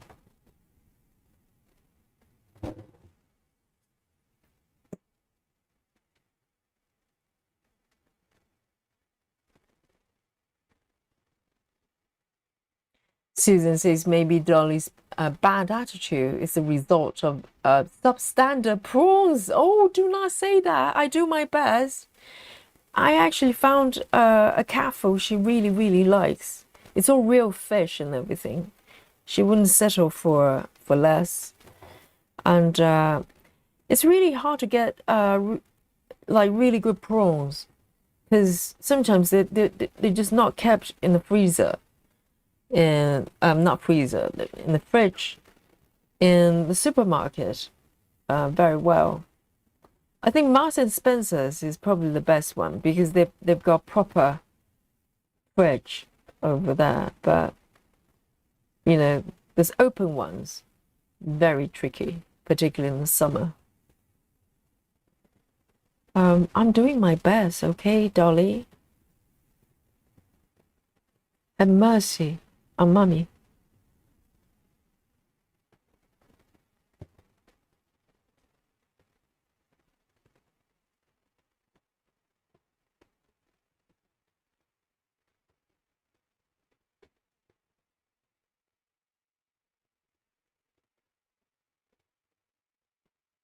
And I think some of the children, when they were found, they're in really bad condition and in critical situation.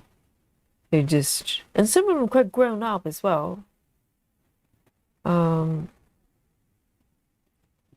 so it's not like they're just toddlers.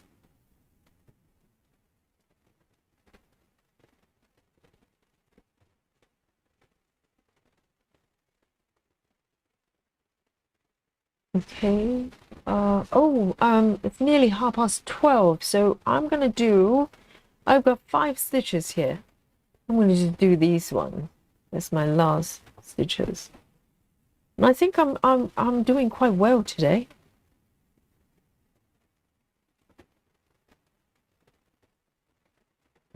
And then generally, if I do min to max, I don't do too badly.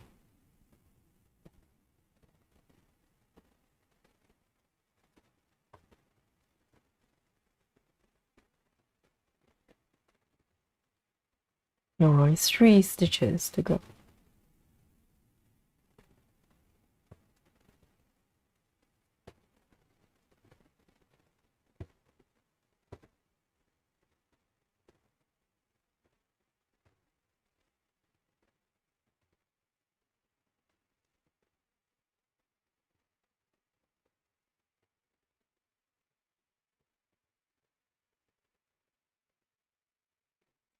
And see you later, Rachel.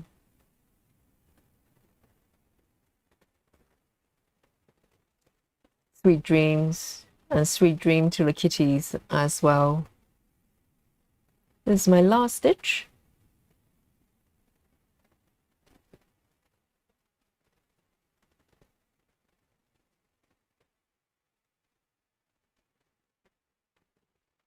Oh, Rachel says, Cecilia, the girl, poured at a screen trying to get your fingers. Oh, you can play with my fingers. Yes, it is Cecilia. You're so cute. Here you go. The last stitch today. There.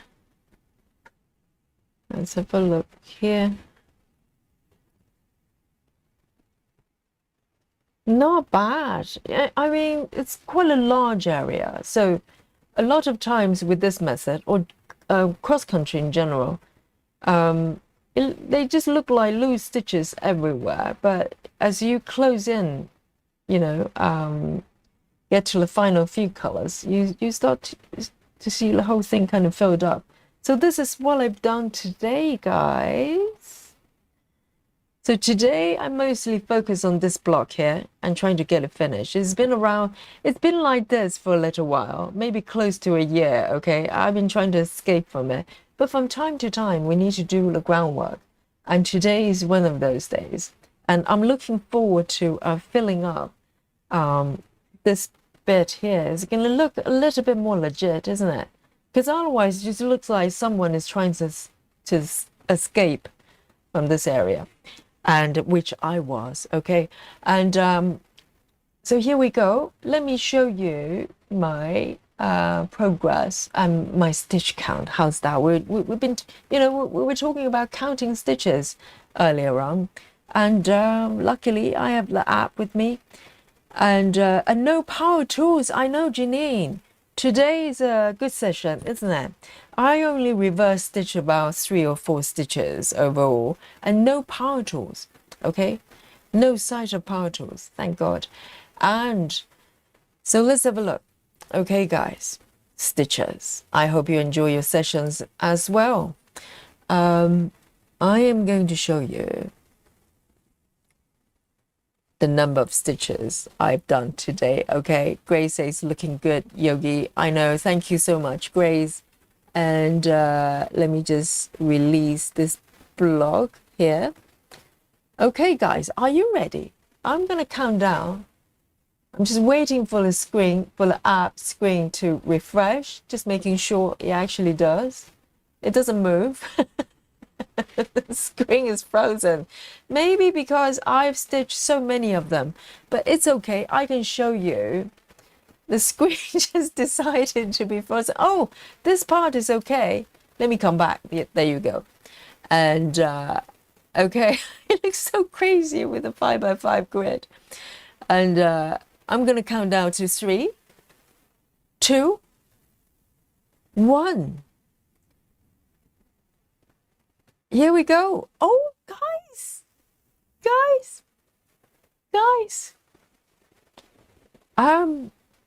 if you've never met Yomari, okay, you're looking at her. All right. Isn't that fantastic? The grand total of stitches Yogi has done today is 368. Yeah. Not bad. I think, you know, every time I do min to max, not in the beginning. In the very beginning, you kind of take care of the loose stitches, lower number stitches, and it takes a little bit more time. But once you start to build up the number of stitches, yes, I know, Yomari is here, guys. Yeah, 368 is great. I didn't expect that. I was thinking maybe somewhere, you know, 250, 300 would be pretty decent, but 368, yeah. Thank you, guys. I really enjoyed it. And, you know, time just flies every time I'm stitching with you and chatting as well. We have so many interesting to talk about. I'm learning so much. Now I know the palm trees are like lottery tickets. You don't know what you're gonna get, like a box of chocolate. And next time when I get palm trees for my patio, I'll be mindful, you know. And thank you guys. And I hope you enjoy your session today as well. And tomorrow is Friday. So, hey, you know, we know Friday's an off day. But I'll see you on Saturday. I'll give you some update on Saturday as well. So, great stitching with you. And from the sleepy London town is 12:30. Yogi signing out. And I'll catch up with you on Saturday for our Aimee song. Night night, everyone. Love you all. Bye bye.